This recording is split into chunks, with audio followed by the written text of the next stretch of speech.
Remember? Yes, Hint. I remember. There's a day something. There says, howdy day. Chukuna.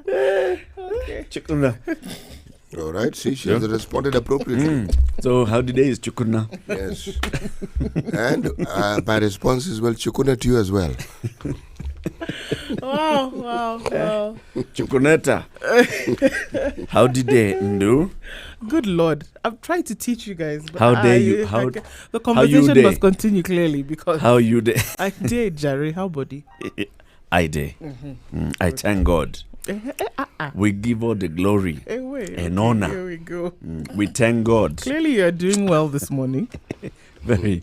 Sunrise this morning was... the things you're doing to God, you're thanking Him. I thank God. You keep thanking Him. Wait until He turns back to also thank you. But things just go south. We're back to wet mornings. We take a break for a couple of days and then we're back to regular programming. Right. And this is it. There seems to be a flu about, huh? Yeah. Yeah, I don't know what they call this one, but hey. This flu is serious. Yeah. So throughout the show today, of course, we'll be sneezing, we'll be coughing a little bit, we'll be getting our throats. Some visitors will be coming into the throat. There's a disclaimer for the show. We'll be dealing with that. So just bear with us. And we hope wherever you are fine. You don't have this kind of flu that's going around. Let's take a look at what's in the headlines. The Standard has gone all out. Women MPs are fighting over Ruto and Raila. Sounds terrible. My goodness. Completely. We discussed this, was it last week, CTO, or the week before? Actually, we've discussed it twice, really. But just in the course of normal discourse, we've brought it up.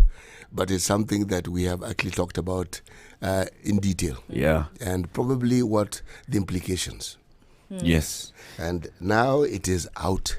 It's back. It's complete there, right? Yes. Of course, on one hand, we have Martha Karua, who is completely disgusted by what a band of women MPs have been doing. And she says the most unfortunate thing happening now in the Kenyan political space is that women parliamentarians are agreeing to become praise choirs for male groupings seeking to succeed the current president. And of course, she's referring to Inua Mama, the group that's aligned to Tanga Tanga, and Team Embrace, the groups that's aligned to the Kieleweke side. It's ridiculous, unfortunately. Not really. Not really. The way in which it has been put, we have youth wing, women league. No, this is psychophancy, and it is an extremely normal, supportive factor of politics. In fact, politics thrives on psychophancy. Yes, you may call it a following, but it's an ingredient that any would-be or wanna-be successful politician has to understand. And at one point in their lives, they will have to put it into practice. However, why are we actually just categorizing the women have formed these groupings and they've even given them names and they've branded them. Embrace are in pink and Inua Mama, how do they dress?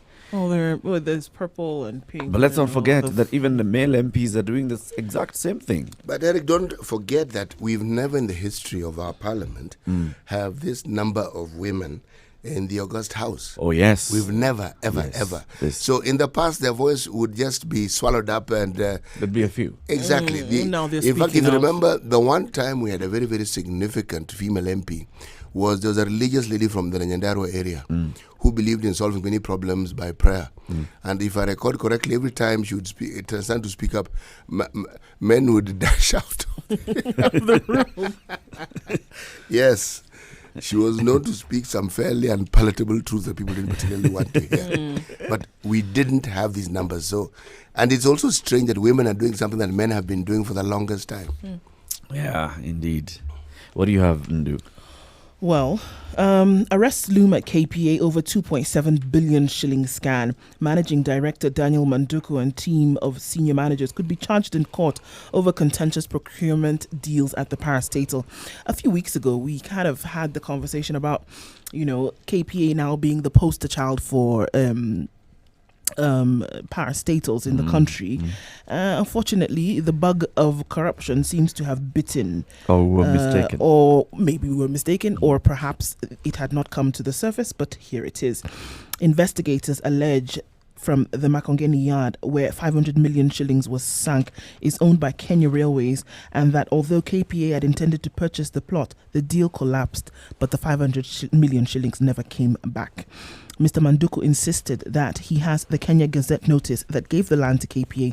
Don't forget, I also sit on the board, he told the Daily Nation. So this scandal is not looming. It is right there, front and center. And we need to see what's going to happen with that. But these gentlemen are at the forefront of this now. Wow. Mm-hmm. It's a big one. It is. It's a big day today, for the next couple of days, because there's a conference that's starting. And of course, I know, Jerry, you'll be raising some of the issues that have brought in heat on this particular conference, the ICPD conference. But then, give us something that's on the headlines about it.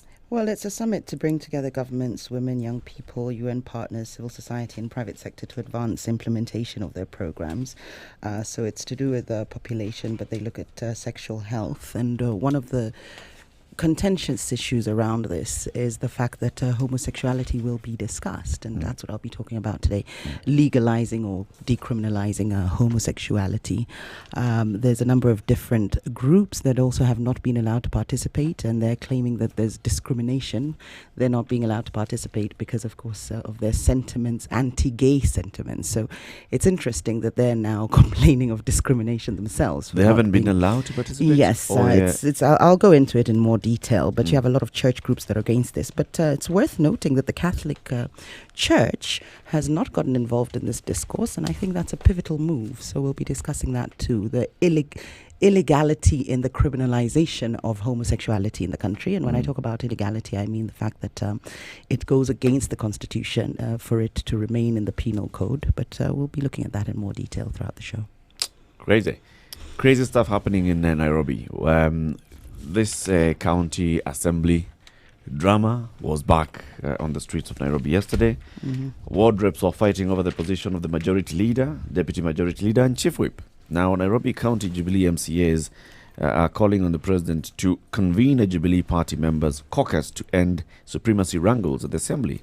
Chaos rocked the county assembly yesterday again for the umpteenth time. You couldn't even count. As the MCAs fought over the occupation of the majority leader, deputy majority, and the chief whip offices following changes announced by Speaker Beatrice Elachi last week. It seems to be a never-ending saga, remember? Circus, more like. Yes. Taita Taveta had similar issues. We've had issues of the same in Kitui.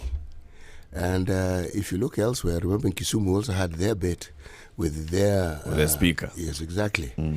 Nairobi seems to have taken the cup on this one. Nairobi, I think, is leading way ahead. It's broken the record. Remember some times back here, we had one of our colleagues in the TV section of Standard Media Group, and he had an investigative story about the Child Welfare Society. The CEO of that particular organization, Irene Muredi, I think her name was, she has been actually sent on compulsory leave. Oh, this is a good thing. It's an excellent thing. Pending investigations into misappropriation of funds. In fact, how this thing has come up to the fore is that she started objecting. New names were given by the ministry for signatories to Equity Bank. And so the matter had gone to court, and the court has directed otherwise. So she's out on compulsory leave. Sent by the board? Yep, and new people have been brought in to run the Child Welfare Society of Kenya. She has really fought this battle, and I think she's still digging to fight it further. Well, see. It is, I think, her right, is it not? Yep. Remember, she has been accused. She hasn't been found guilty yet. She's been accused. Yes. Muslim clergymen warn faithful against attending population forum, which I think Jerry will be talking about a little bit more today. But Muslim clerics have warned the faithful against attending the ICPD starting in Nairobi today.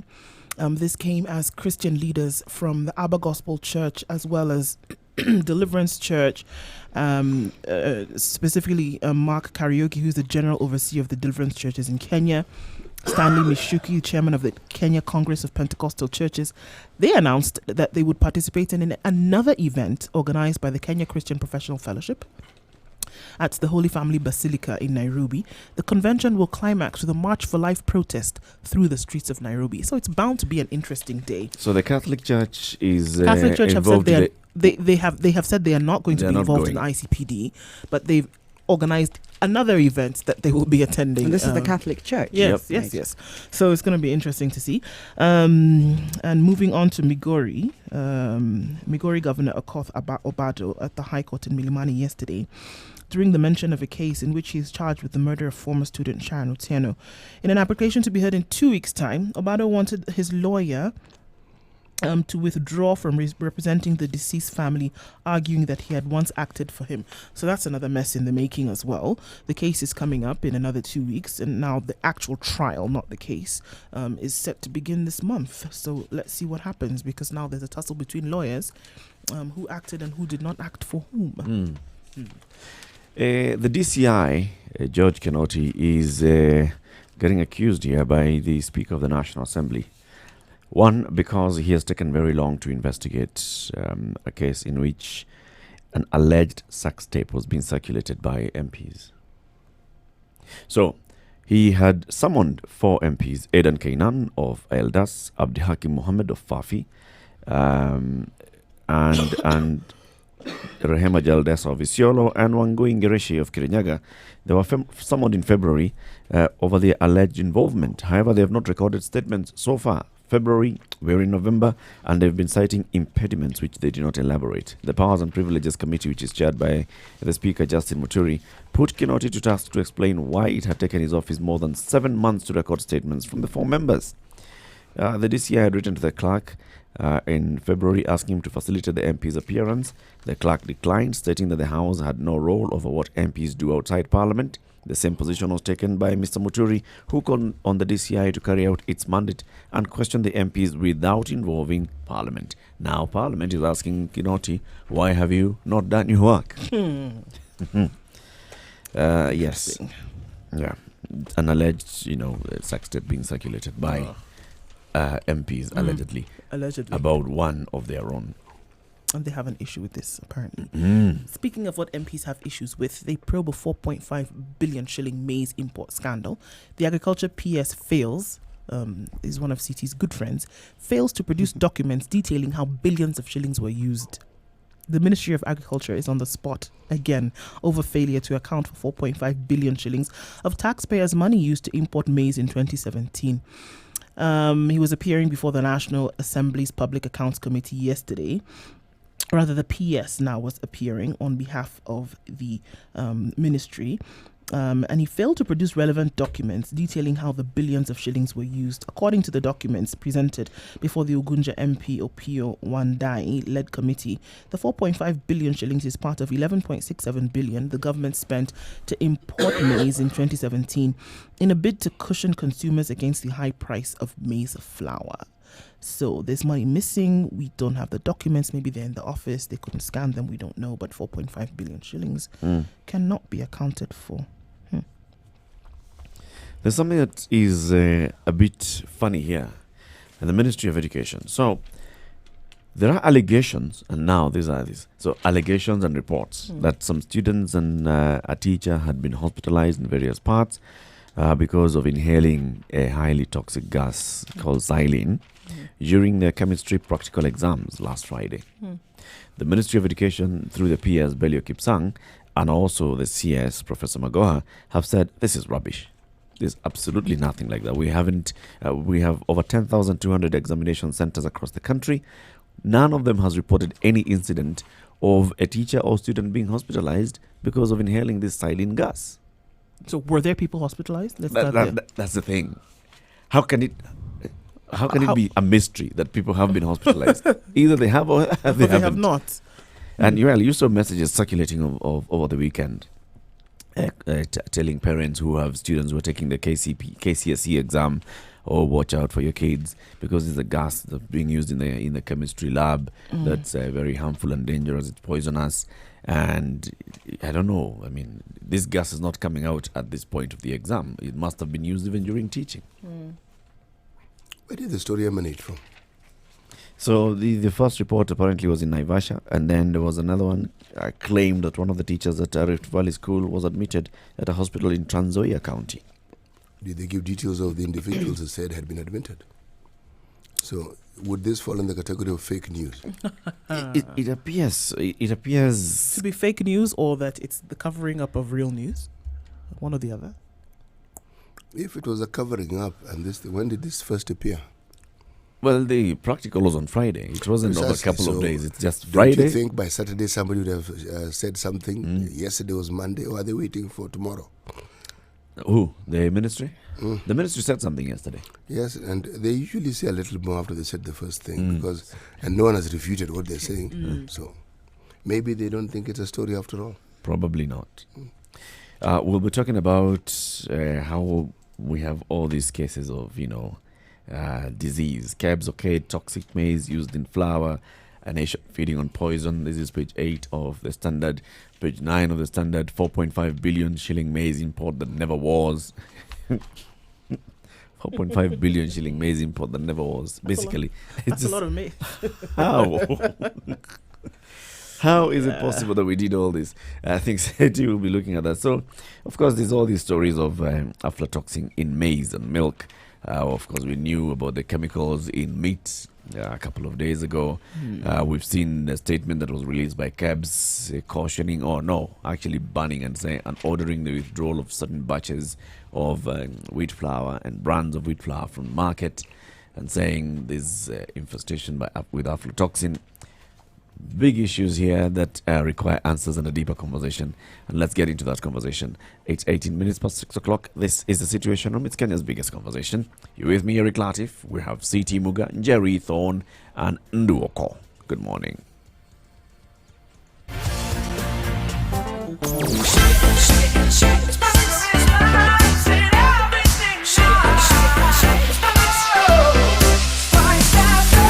Spice up your life. Mature, intelligent talk every morning. Spice up yourself.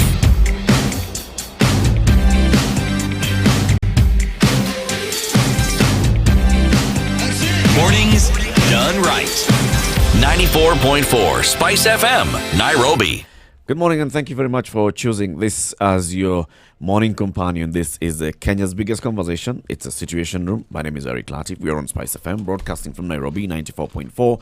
In Mombasa, 87.9, 102.5 in Kisumu, 96.0 in Nakuru, 96.7 in Eldoret, Nyeri, 90.9 and 97.7 in Malindi. We are live streaming as well on Facebook, Spice FM KE, and our website, www.spicefm.co.ke. Participate in the conversations on Twitter through our hashtag, The Situation Room. C.T. Muga. Whenever our athletes do well, the one group of people who never come to the fore, the people who train them, we never really know who their coaches are. Once in a while you do. We have organizations in this country that perform the same role, not really coaching, but they're supposed to be responsible for our welfare. It appears that one such organization, Kenya National Bureau of Standards, seems to have decided to actually come to the fore and do what they're supposed to do. And the news that they have brought to the fore has been very, very alarming. It appears that the very staple food that Kenyans love eating, ugali, contains a poison that it would appear has been in our food for a very, very long time. And one of the things that is alarming about this particular ingredient called aflatoxin is that it causes cancer, among other things that it causes. Now, there's been a lot of debate in Kenya about the sudden upsurge of cancer cases. When you then look at what it is, or the sort of foods you'd find aflatoxin in, you find it's actually literally everything that we eat. Yes, and it's a fungi really, because by a fungi, part of it is something you find in the soil. But also, if And it's in moisture. It thrives in moisture. So whether it's rice, whether it's wheat, think of anything that you'd like to eat. It could be. Now, if I were to move in the realms of conspiracy theory, then it comes to mind, how is it that we've been eating maize all these years, and the only time that this thing has come to the fore is when we started importing large quantities of maize? We've had maize. We've been eating maize all our lives. We've been eating, whether it's maize, whether it's ugali, that's what we eat. But suddenly, the importation of maize, the maintenance and ensuring that the maize actually is fit for human consumption, especially when it's imported, now is when we seem to be having this problem. Are the two really tied? And coming back to Kenya National Bureau of Standards, is it that they decided to raise the alarm, or is it that they knew the news was going to come out anyway and decided to preempt it by actually coming out with their findings first? And taking out some action. Yes, but you also ask the question, what else do they know that they never tell us? And if such a thing exists. Well, the one thing that now becomes apparent when you look at the list of things that have come to the fore as a result of their finding is that there are very, very many ways of dying in Kenya. And now they've actually introduced a certain and most definite way of dying painfully. Where does this take my mind? The penal code. Well, anything that causes death actually is punishable. By death. It is one of the punishments. You could be fined. There's what you call forfeiture. You could actually stop doing the business. You could compensate, and the list goes on. But what is for sure, if you are found guilty of having caused death, there's only one. There's just one aspect of the law that might actually make you escape. When I was reading along, I found something very interesting. It's called mistake of fact. An interesting aspect of law. And all it's saying is, if it can be proved that it was an honest and reasonable mistake, then you are not criminally responsible. Now, how to prove that? Yes. It was a mistake.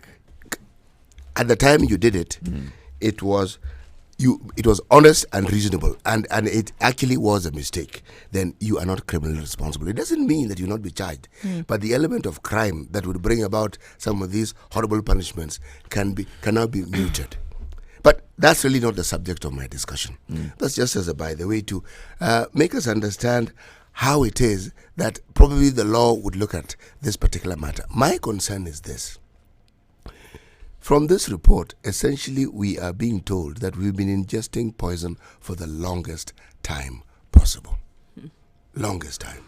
They've chosen the brands, but remember, a very large number of, in fact, a very large portion of our population do not eat ugali made from this branded or packaged maize. They actually have it milled, Right. and they keep it in storage. Now, if I understand what I have read about moisture and storage and aflatoxin, if the maize was already contaminated, you mill it and you keep it. Not many people keep it in a dry spot. You would probably even increase the concentration of aflatoxin. You compound the problem. Yes, exactly. So it starts with the maize that is contaminated, and you would further contaminate it just by storage alone. Now, what it therefore means is that the very thing that people work and strive for to sustain their lives is the very thing that seems to be poisoning them. I'm not even going into rice or flour. I'm just talking about maize meal, whether you drink it in porridge. And those who understand this argue that if you can keep the grain dry, a while back when we were talking about food security, and the ministry or the department charged with this responsibility was telling us we have enough maize to keep the country safe. Statement they will usually make, and then a month later they tell you actually we do not. We don't have. Yes. We need to import I remember immediately. A report that appeared in more than one of our dailies that a visit to some of the cereals board storages found that the maize that could be termed as fit for human consumption was maize that was found at the very top of the layer. At the bottom of that heap was maize that had been sitting there that could not only not be consumed by human beings, but it was actually poisonous. Some of it had actually rotted. Already. In storage. This was in government storage. Now, the debate hit the papers and then it disappeared. So, when you talk about food security, I think there's a new dimension that has come to the fore here. It's not just a question of there being enough food, but there being food that is actually safe. Food that when somebody eats, one is not likely to fall sick. See, food is not intended to make you sick. It's supposed to keep you well. Now, our food seems to have achieved... it has gone to that point where it's achieving the complete opposite. The complete opposite. So you actually begin to wonder, what then can you eat? What is available to you to eat that is not under threat? When you read the discourse that is in the papers, maybe I missed it, but has anyone come up with any suggestion as to how this problem can be resolved? I have read. I haven't come up with anything. The government has come up and said, we plan this to is ensure... what we're going to do. We plan to ensure that we raise this menace by doing ABCD. No, I think what we've seen, the most that we've seen so far is that in terms of operational licenses for such companies that were said to have been found with product that was contaminated would then be removed. But we've not seen in terms of mitigating action to make sure that we don't have this poisonous food in the market or in circulation. Nothing has been done, which to me, that's the root of the problem. At because national level. At national level, because somebody is going to mushroom up tomorrow who is also then packaging this poisoned or contaminated maize, and they're going to have the same problem coming out again. I mean, unfortunately, probably in more severe conditions, in more severe amounts. So, I mean, that is what should be tackled in terms of the root cause of this problem. I mean, if we have government millers and government storage where the majority of the maize is poisoned, is not, and that's what would be inadvertently will be released into the market. Our millers are not government millers. The government storage. They're all private. Storage is government. Yeah, government storage. This is the maize that you're talking about. That most of it is actually poisoned. Actually, start the debate by asking, where does the maize come from? Yes. It comes from this farmers. Maize that goes Farmers into sell it to the the National Cereals and Produce Board. Cereals and Produce Board sells it to the millers. So this millers, for example, this story today in the Standard says it emerged yesterday that the millers, those 4 millers that have been banned, had bought their maize from the Cereals Board at a subsidized price. So was the Cereals Board aware when it was actually subsidizing this? Was it offloading poison? Was it offloading poison?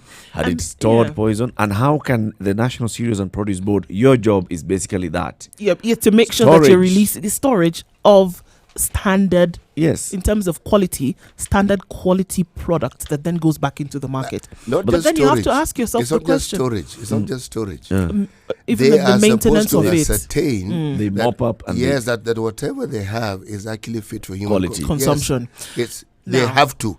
Storage is easy. I mean, who cannot store? Just store for the sake of storage. But here we are then, and then soon after that, even after these companies bought this maize, we then saw that they were selling at half the market price. So then begs the question, did they also know that they had purchased this maize which was contaminated? You have to question the intention, you really do have to question the intention, because then you have to question, how is it that they were buying this at a lower price? It's not that their negotiation skills had suddenly improved over time. They had now bought maize that was much cheaper, and then they produced whatever they did and then were able to put it on market at half the price of what other companies were selling at. So you want to ask yourself then, in this, what did you call it, CT? Mistake of law? Here, really, would it have played a part here? Because mistake of fact. Of fact. You ask yourself, what is it? If then you're able to sell 2 kgs at 70 shillings. The millers in this country cannot be excused under that particular provision, for the simple reason that historically they've been complicit in problems with the importation of maize. In the absence of millers, why would you import the maize? Where are you going to take it to?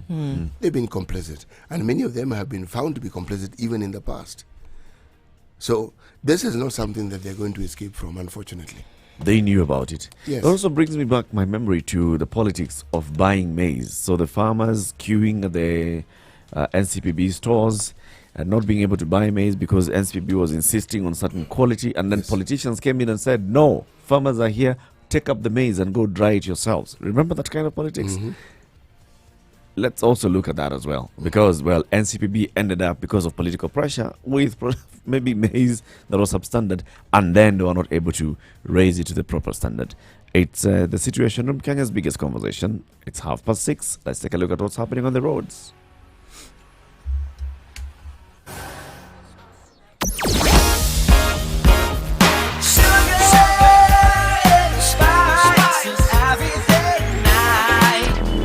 Traffic. It's a wet morning yet again in Nairobi. The rains are back, and looking at a month where they said it's going to be heavier than any other month this year. So let's have a look and see what happens. But for now, you need to be careful. It's been said that from Kitengele to town in the morning should be classified as an extreme sport trying to get to town. The experience is quite something. It's already building up on Mombasa Road, trying to get into the city centre. Let's see what happens with that later. But if you had left a bit earlier than this, then you probably had an easy time. Now it is building up quite some. Ngong Road also is already building up, but it's moving as you're trying to get into town as well, or trying to get now from there to Westlands. The Westlands roundabout, as we know, was opened. It was not a good idea, apparently, because this has caused traffic untold. Okay. Jogo Road this morning is not so bad. We're trying to get into the CBD from the City Stadium roundabout. It's moving slowly, but it is moving all the same. Let's see what the stories will be on Thika Road this morning. In a short while, we'll let you know what that is. But we see already traffic is building up around the Safari Park Hotel. In a short while, we'll let you know how you can move a little bit easier on the roads this morning. Be careful. Remember, we said there were some early morning showers. You want to take it easy this morning. Mature, intelligent talk every morning. Spice up yourself.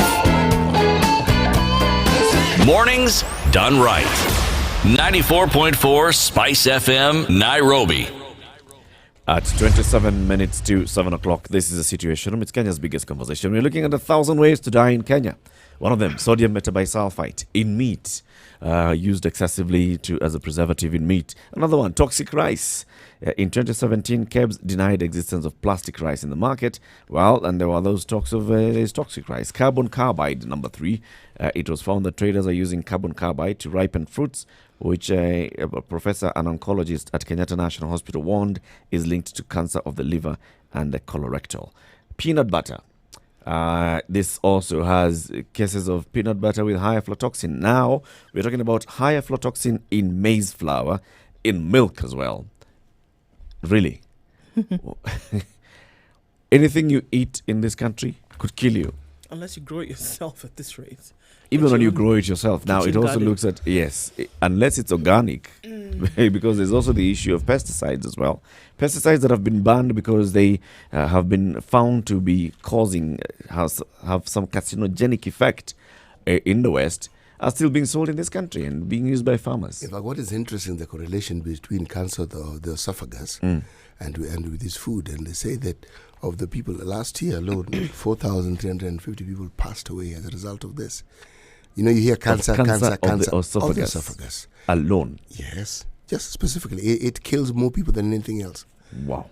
Yes. So, and it has been alarming because cases of cancer seem to have increased. Suddenly. So it just shot up. Now, I'm not linking the two, but I can't help but wonder, is there a link to this sudden rise in cancer with the foods we've been eating? There was an issue with the former director of KEBS, Mr. Kioko Mangeli. At one point, he was raising the issue of this maize being imported and being unsafe for human consumption. And then, of course, political pressure again. And he was forced, no. The maize, let it pass, let it get into the market.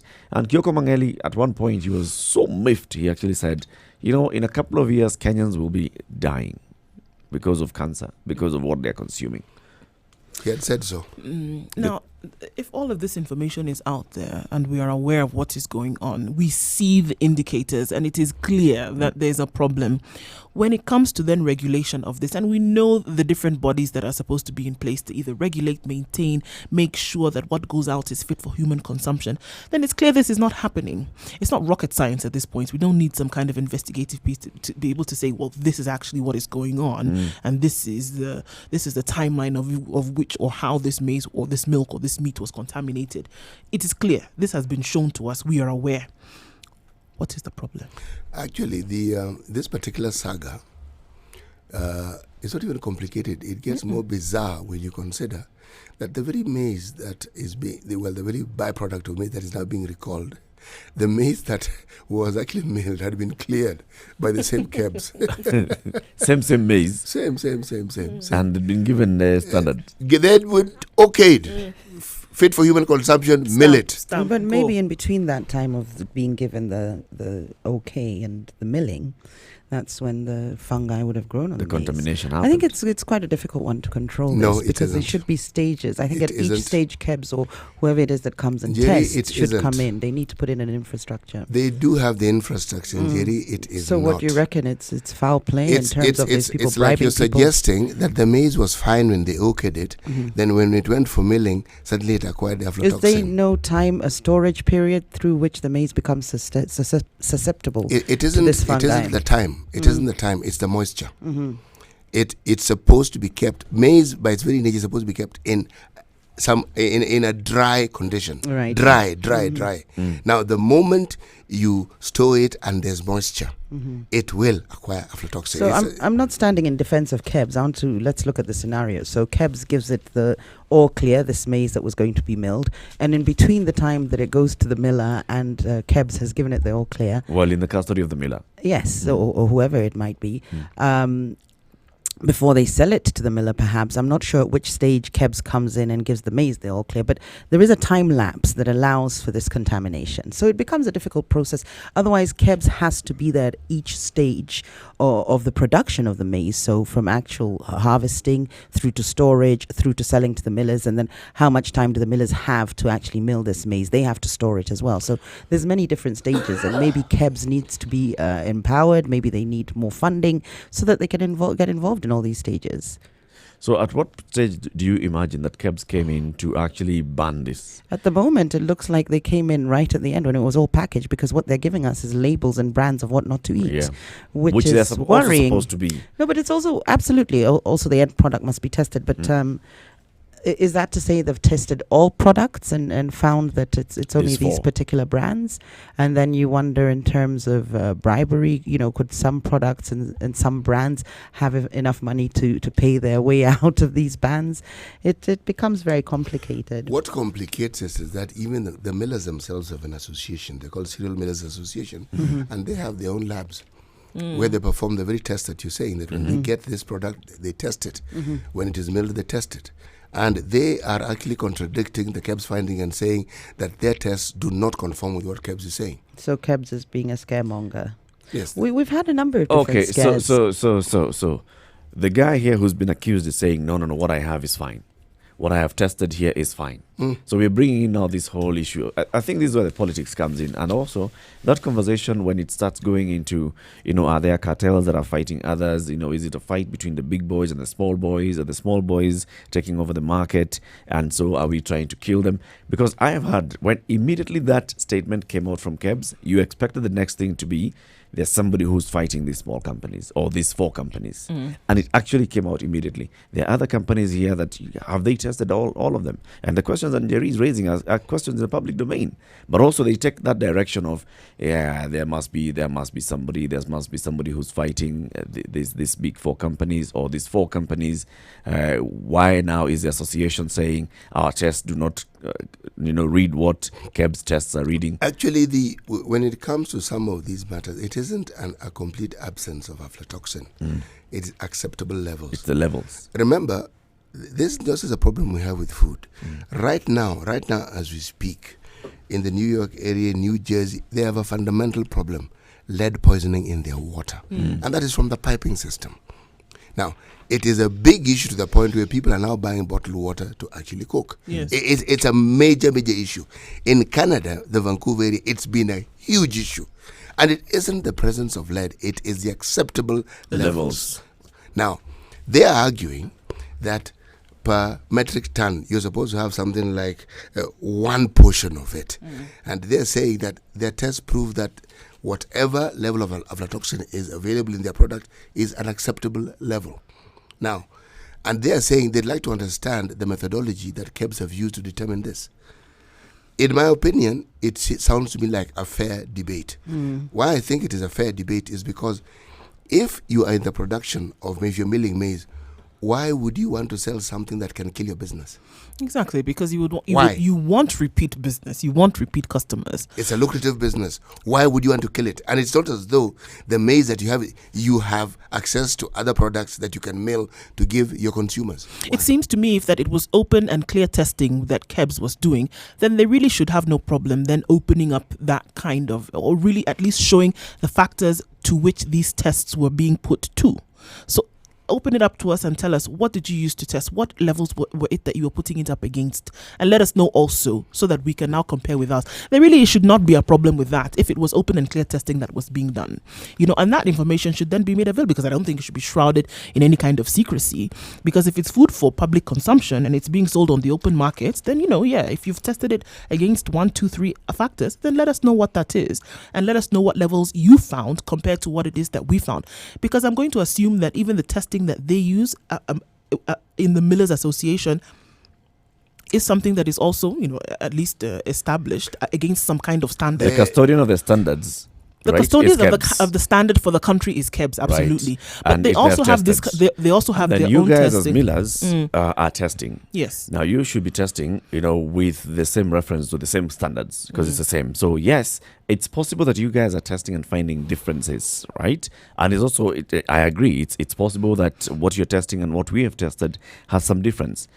The point is, let's have the conversation not from the point of saying, you KEBS are fighting us, you KEBS are trying to kill somebody, but let's have the conversation from the point of, at what point did you test, and at what point, what batches did you test? What batches did we test? I think what these millers are suggesting is that perhaps KEBS is being used to help these brand wars in the market, to ensure the smaller companies perhaps don't flourish and maybe take over some of the major giants within the industry. And I think the millers and the association have every right to do so. If there's an acceptable level of aflatoxin that can be allowed into the food chain, and KEBS comes and says this is too much, and the millers association contests that, then there should be a platform through which that debate can be had. Absolutely. Why is KEBS, as Ndu puts it, why should it be shrouded in any mystery whatsoever? This is something for public consumption. So is KEBS being manipulated in sort of brand wars here? Are we aware of exactly what's going on within KEBS? I think the public needs to be a lot more informed, and this is a role media can play as opposed to politicking all the time. This is the sort of information we need constantly in our minds. If you remember, there was mercury in the sugar, but Kenyans are fickle. We forgot, we moved on, we didn't get down to the bottom of it. Nobody was found culpable. One of the other 1,000 ways to die. Kept ingesting the sugar. Nobody's found culpable. This is the thing, because people have died. So there's death that is being caused. As to whether, there was intention or not, that's a case to be decided. But if you remember something similar in China, where there was contamination in baby formula milk, and people were executed for this, and this actually acted as a deterrent. Now people are very careful about their products. So maybe we need to see some prosecutions of whether it's for manslaughter, for gross negligence, or indeed for murder, if the mens rea is there and you're intentionally killing people. But we need this amplified in terms of by the media, and it needs to be followed through who's culpable, so that we can also avert future cases of companies. Actually, what you're suggesting is actually in the open. It's in the news. The headline, 4.5 billion maize import that never was, explains it very well. That there were a few maize millers, major maize millers, who actually brought maize into the country, sold it to the government at 3,600 per bag, and then later bought the same maize from the government at 2,300. Is that not interesting? Yes. And thereafter, the government bought it at 3,300 600 and sold it at 2,000. Yes, that's where the loss comes in. Okay, if you do the maths, okay. And then they sold the flour and packaged at 90 shillings per 2 kilogram packs. And the people who are involved are actually named. It's not as though the millers. It's Kitui millers, Mombasa maize millers, Pembe flour mills, and export trading. Now, the companies and the amounts that they got from the deal, meaning when they sold this means the government, Kitui Millers got 400 million. Oh, nice. Yes. Mombasa Millers received 609 million. Pembe Flour Mills received 400 million. So, this isn't a story. Who did they bring the maize into? On whose behalf did they bring it? Because you can't do this sort of thing without some real serious high up giving you the okay. It's not possible. Maize millers alone on their own? No. To bypass what the cereals board has to do and what have you, no. So if you're looking for the cartel, you have it. And here we are again under the Ministry of Agriculture. Yes. Phone lines are now open 0719 012 The conversation is also happening on Facebook, Spice FMKE. We are live streaming there, and via our Twitter hashtag The Situation Room. Good morning. It's 6:45.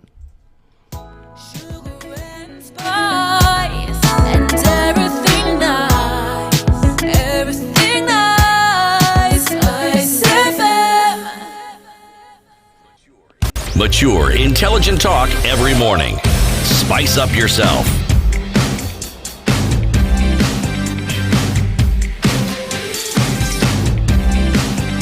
Mornings done right. 94.4 Spice FM, Nairobi. What is of interest in this whole discussion is that when the PS in charge of that particular ministry, it was the Agricultural Principal Ministry, Mr. Hamad Mboga, and together with the NCPB operations manager, John Kanya, they said that the entire purchase was sanctioned by the cabinet and supervised by the interministerial committee. So, but of course, Parliament has already up in arms and they said there must be investigation. How can the government buy its own maize? Even when you just listen to that proceeding, you ask yourself, what on earth What is it that this? happened here? What are we? This is a bunch of 3-year-olds. My 3-year-old sitting and having a conversation about this. I mean, come on, who are we fooling? And what kind of what wool is being pulled over whose eyes when it comes to something like this? I mean, it is clear. How then do you now watchdog yourself? How do you investigate yourself? How do you set up standards for yourself? And then that which involves the lives of hundreds of thousands of millions of people. So the question which I raised earlier, were KEBS sort of like preempting a report that they knew was going to come out, or were they acting in good faith? It is clear they knew this report was going to come out. Well, it was obvious. Obvious. Yes. So they decided to run ahead of it. Let's tell the people what is actually happening. What is going to come out? Essentially, it's Let's called- take action. let's So con- we're not asked. let's control the what are you- narrative. What are you doing about it? We've already done. Yes. Yeah? But also, I sort of feel for KEBS sometimes. You know, some of these government agencies, they have people who are experts on these matters who actually work there, and then you have political figureheads at the top. And this is where I see the problems coming in, because you bring in somebody who, for example, comes to head KEBS or heads a KEBS board, and what exactly are they doing? So they are there, they are political appointees, and they are brought in there for purposes of business. But the people down there, the people who actually go and do the tests, the people who keep checking the standards, the people who keep saying this is wrong, this is right, they're the professionals. And their voice is never heard. And then when you start politicizing issues like this, when you start saying, now is KEBS is being used, is KEBS is being manipulated, KEBS is actually playing a game of manipulation, we will never have trust in KEBS itself because of how we have structured KEBS. The head of KEBS is a political appointee who necessarily does not have to have the requisite expertise on the matters of standardization.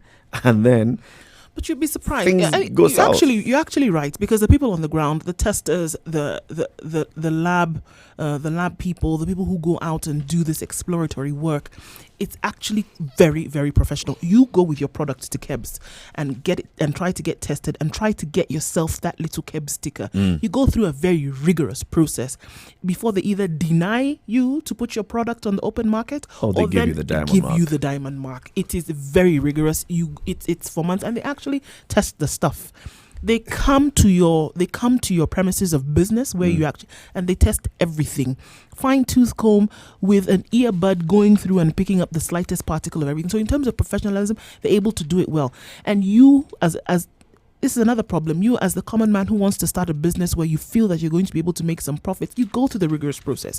But then here we have the big dogs, as it were, the big players on the market, who you would think also would have to go through such rigor to put a product on the market that is being then consumed by the entire country, would be put through the same process, or you would hope that that would be the case. So it's divided in terms of the professionalism. The playing field is not level. It isn't. It really isn't. And for something that should be, when it comes to that which is being consumed by millions of people day after day after day, that standard of professionalism should be applied across the board. When you have a disagreement between, say, the millers and the government, there is and there are organizations that act as tiebreakers.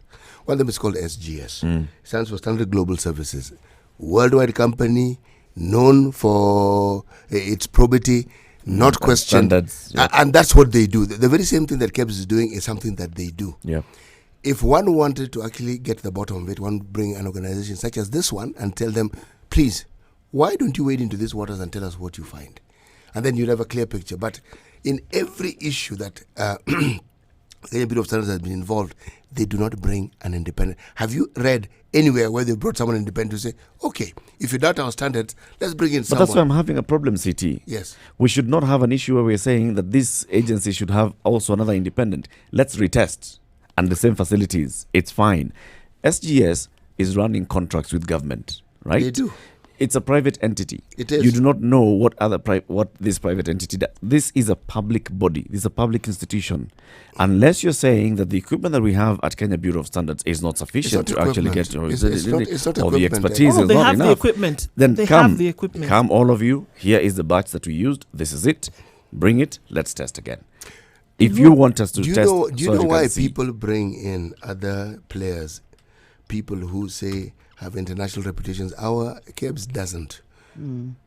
our KEBS has international reputation. No, It it's does. bad. It- The That's the reputation whole is not a point. good It's, no, it's it bad. does have. When we say international, Eric, I mean KEBS can't put the rubber stamp on any product in the UK, let's say, or in any other country. Neither can the Accepted. UK. Neither can No, the you UK have standard the body come and ISO. put- No, yes, you do have international standardization bodies. Now, Which is who not a keeps UK tabs? one. No, it's international. No, she was giving an Yes. example of the UK.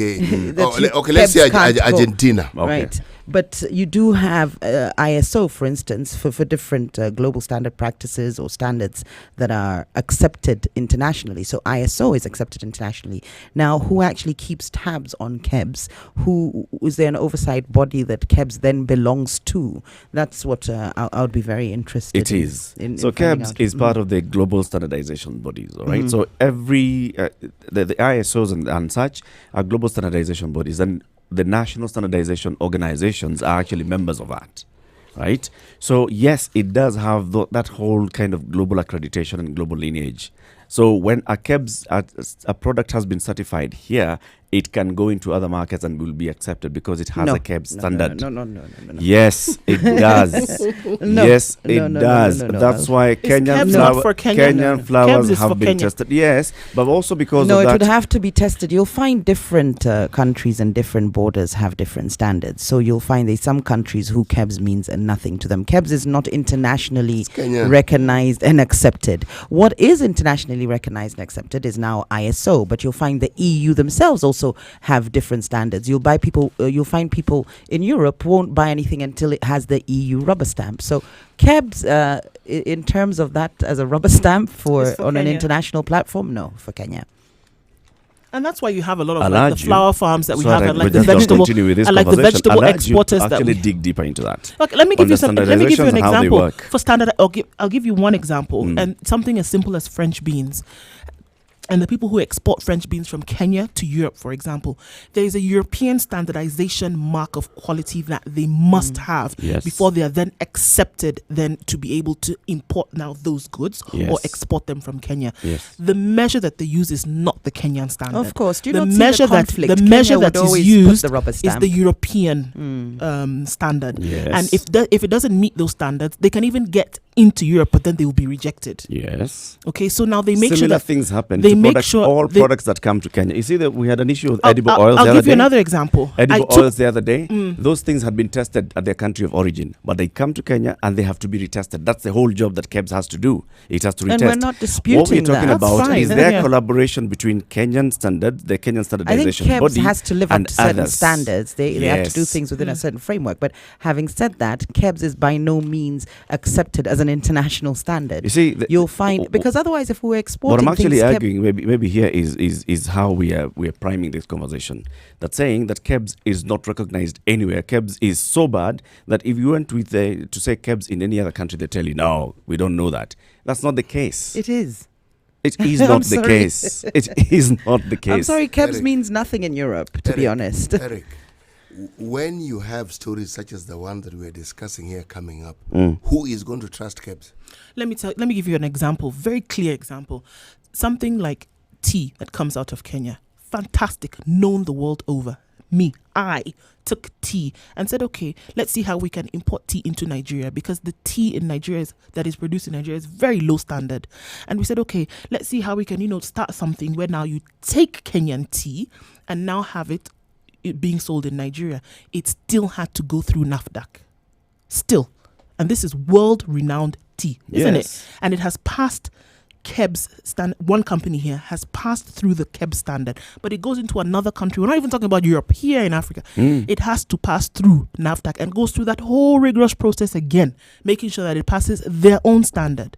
And that's the thing. Regardless of where you go, it doesn't necessarily mean that it has a bad reputation, but it just means that you're entering into another border, another market entity. On that we're in agreement. Another market just entity. Like I told it you, must go through the rigorous process. Everything that comes into Kenya must also get certified by okay, KEBS. so and we don't right? have, we're not disputing that. So what I was saying doesn't is, then follow what that I was saying KEBS is an international body. No, what I was saying is KEBS recognized internationally? Is KEBS part of the global standardization organizations? It is. I'm sure KEBS would have to meet some, in terms of even by Kenyan law, it would have to meet certain standards internationally. But KEBS outside Kenya is not recognized. Now, what would happen is maybe regionally they could start collaborating, as you do with EU standards, food agency standards in the EU, for instance, whereby in the EU products and services can move through borders because they've agreed on certain standards and it's been working. So maybe in KEBS, regionally, we can start to push KEBS as the standardization unit for any products. But we haven't even done that. So even regionally,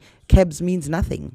Unless people, it's a matter of trust, because maybe Uganda thinks we have tighter controls over the interrogation of products and ensuring that they're fit for consumption. So it could be a personal thing that in Uganda somebody sees KEBS and they feel comfortable and safer. But in terms of within a legal framework or within trading, KEBS is not recognized internationally as such. Most countries have their own standardization organization unit. Yes. Which means their standards. Their own standards. Now, if you want something to be international, then you bring in an organization like SGS, whom everybody agrees upholds and maintains these standards. And then you set it to that standard. That's what I was saying. That when you have a situation where there's the toing and froing, you have Miller saying this, so-and-so saying, bring someone else. An independent. Completely independent, but who is known to actually be the sort of person who can arbitrate acceptably, because they are accepted as being upholders of international standards. Especially when you have had a situation where, like with KEBS, for example, previously people have now been known to doubt what would come out from the standardization tests that they put certain products through. And when you have that, and because it's not the first time we've had this issue, it's not the first year that this has come up, and it's not the first time that people have taken issue in terms of standardization of certain products.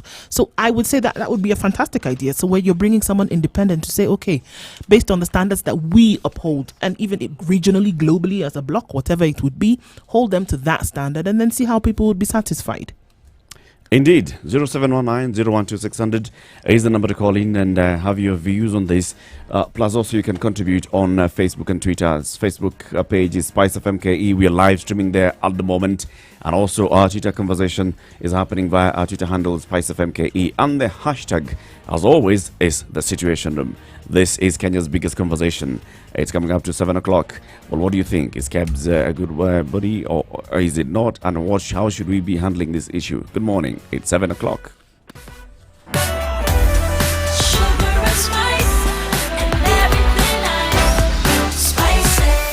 Spice up your life. Mature, intelligent talk every morning. Spice up yourself.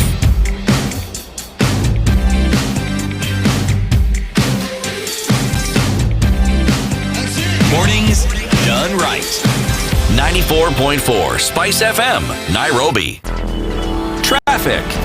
All right, it's super slow coming out of Wayaki Way now. The rain seems to have slowed everything down. The sun is shining a little bit on Mombasa Road. It doesn't mean the traffic has gotten any faster getting off. We still seem to have a bit of a gridlock there. All right, let's take a look at what is happening on Gong Road and Thika Road. Not so bad as you're trying to get into the city or leave the city, as it were, and using Gong Road as your way out. Bagavi Way is flowing. It's not so bad. It's flowing smoothly, but remember, it is raining, so everybody's moving a little bit slower, so take it easy. We already have an accident on Bagavi Way, but the police are on in that area trying to clear it up and trying to keep you moving as best they can. Let's see what's happening on Thika Superhighway. Again, traffic is beyond Safari Park today, not just at Safari Park, but starting as far back as the Thika Road Mall. So it's going to take a while to get into town. It is really messy. It's very slow, all the way from Queen of Apostles and before that. Siokimau, Imaradaima, Makadara. The train is what people are using in terms of getting into town a lot quicker and staying off Mombasa Road. 0719-012-600 is the number to call. If you see an alternate route, do let us know.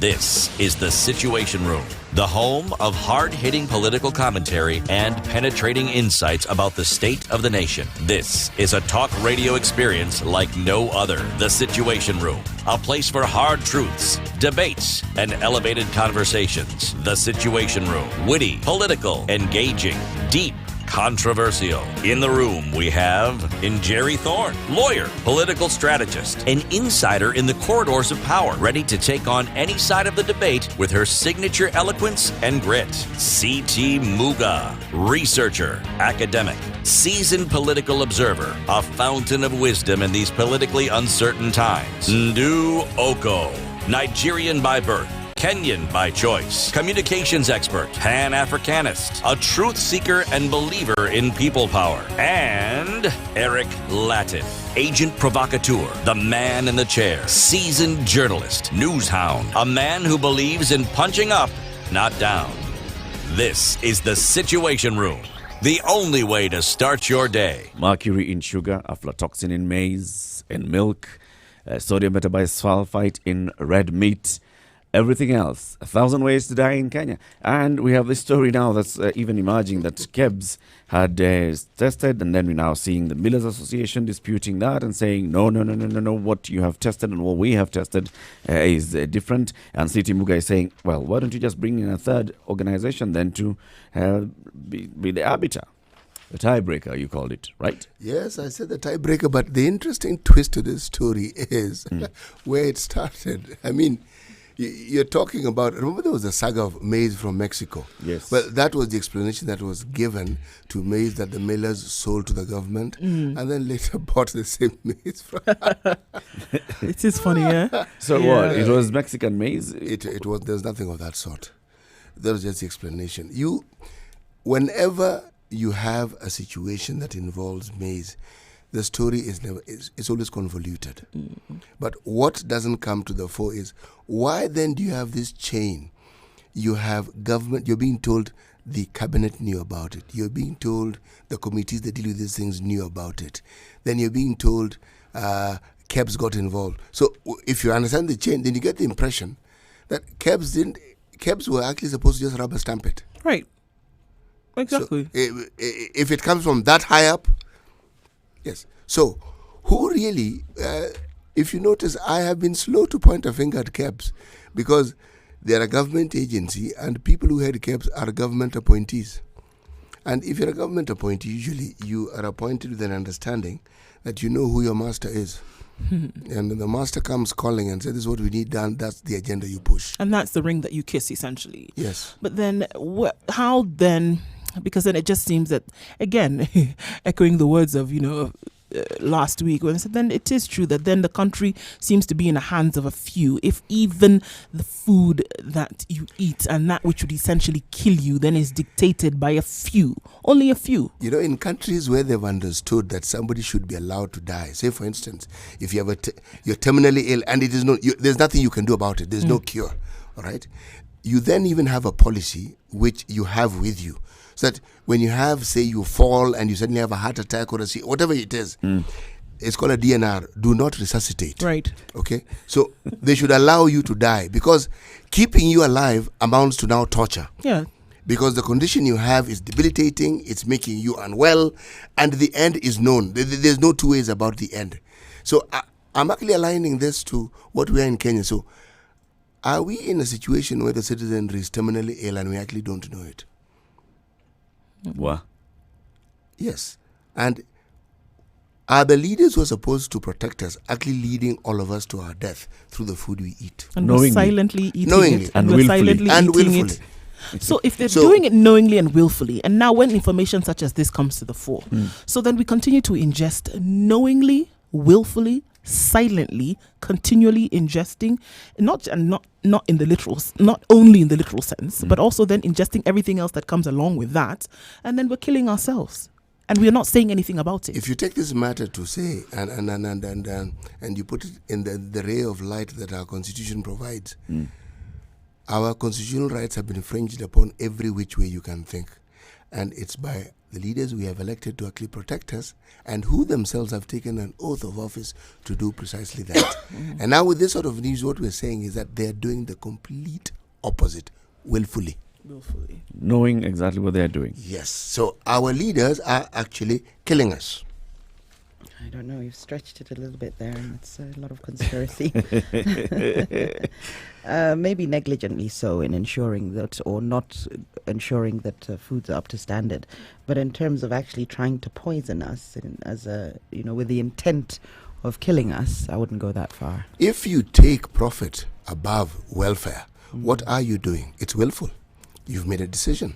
If These you are know all full adults. well. Yeah. Is it reasonably if- foreseeable that we will die as the result of their actions? Or People are already dying. non-actions? But you know aflatoxin is poisonous. What's And it you gonna know lead what it to? does. And And you, you- if yes. you release maize that you can see clearly has High levels of High aflatoxin. levels. So who is culpable? Leaders. Which leaders? Start from the very top and then come down. Right. And don't stop. Take your pick. all the way. Don't stop. And don't train. Don't strain your mind in trying to filter. Just let your mind reign freely and pick anybody along the way. They're all culpable. You'll definitely land on some value. That's Action should be taken. That's what we're saying. It's 8 minutes past 7 o'clock. Good morning. This is the Situation Room. It's Kenya's biggest conversation.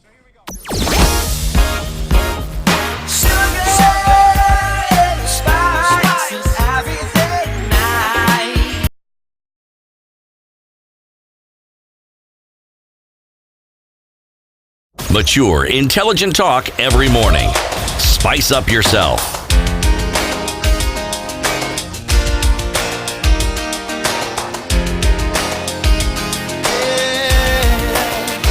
Mornings done right. 94.4 Spice FM, Nairobi.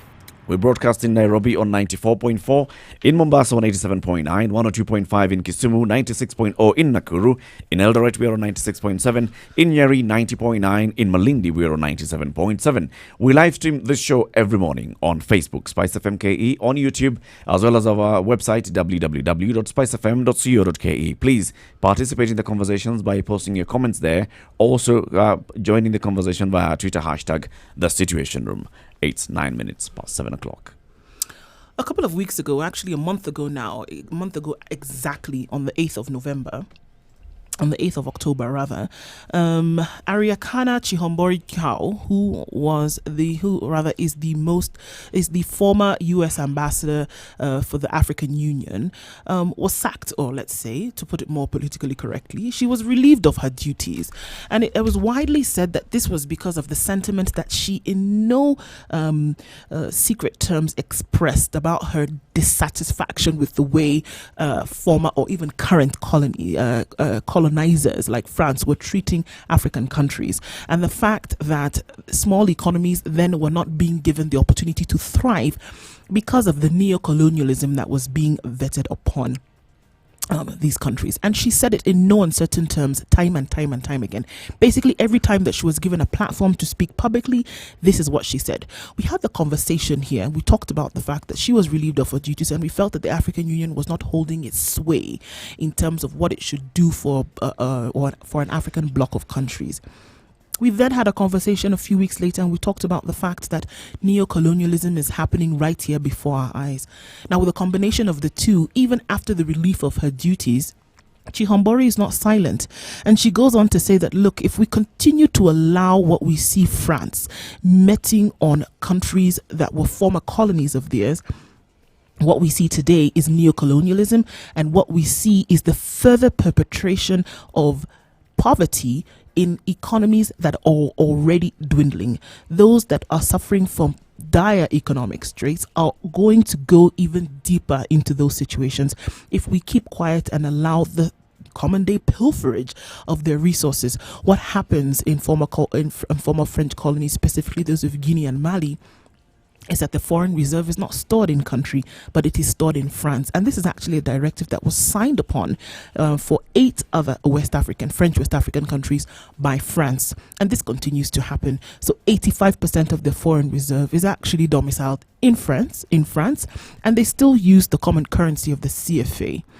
Now, most recently, 3 days ago, these 8 countries decided that they wanted to pull their foreign reserves out of France. And of course, this has brought a lot of talk. But it would be interesting to hear what Ariakano Chihombori said recently, where she said, look, this is what is actually happening if you do not know. They don't want you to know, but we know what is going on. They have significant control over all of their former colonies, specifically 14 of them. They forced them to sign a document which they are calling the Pact for the Continuation of Colonization. You have to understand, on one hand, they are saying we're giving you independence, which turned out to be mostly political independence, but that you also have to sign this document, which is titled the Pact for the Continuation of Colonization. So you're going to be independent, but you have to agree to continue to be colonized. So 2 countries said absolutely not. We are not going to sign those that document, Mali and Guinea. And what the French did, they went into those 2 countries, took everything that they thought they had brought to those 2 economies, poured concrete into the sewage pipes, and completely devastating the 2 economies. This was done as a way of letting the other countries know that if you do not sign this document, this is the fate that awaits you. Yeah, so I mean, it's clear economic and political control of, economies, or now newly independent economies that thought that they would be able to operate on their own, but clearly have not been able to. So that element of control was still very much there. And interestingly now, if this statement that was made by Chihombori was even after she was sacked by the AU. And she said, look, I'm not going to keep quiet about this, because that's one of the reasons why, because everybody wanted me to look as if I was politically, to seem politically correct. And they didn't want me to tell the truth about what is really going on. And so when we see that there are airstrikes, or we see that the French army has come into some of these countries, they're not going there to keep the peace. They're going there to send a message. And this is very clear of what is being done. And they said they tried to muffle me while I was there. Now I'm out, and I'm going to use every platform that I have to continue to speak. On Friday, was it the 8th of November? I can't even get it right now. It was the 11th of November. 11th was yesterday. Yeah, 11th yesterday. So yes, Friday was the 8th. And these 8 countries have said, you know what? Enough is enough. We want our money back. We are not able to operate as independent economies. Already we are struggling. Now we are going to get our money out of France. France, in hand-holding, a true fashion, said, okay, that's fine. If you feel that that is what you want to do, let's have a conversation, still in the patronizing and condescending manner. Come, let's talk. Come, let's talk, and let's see if your plan is actually viable.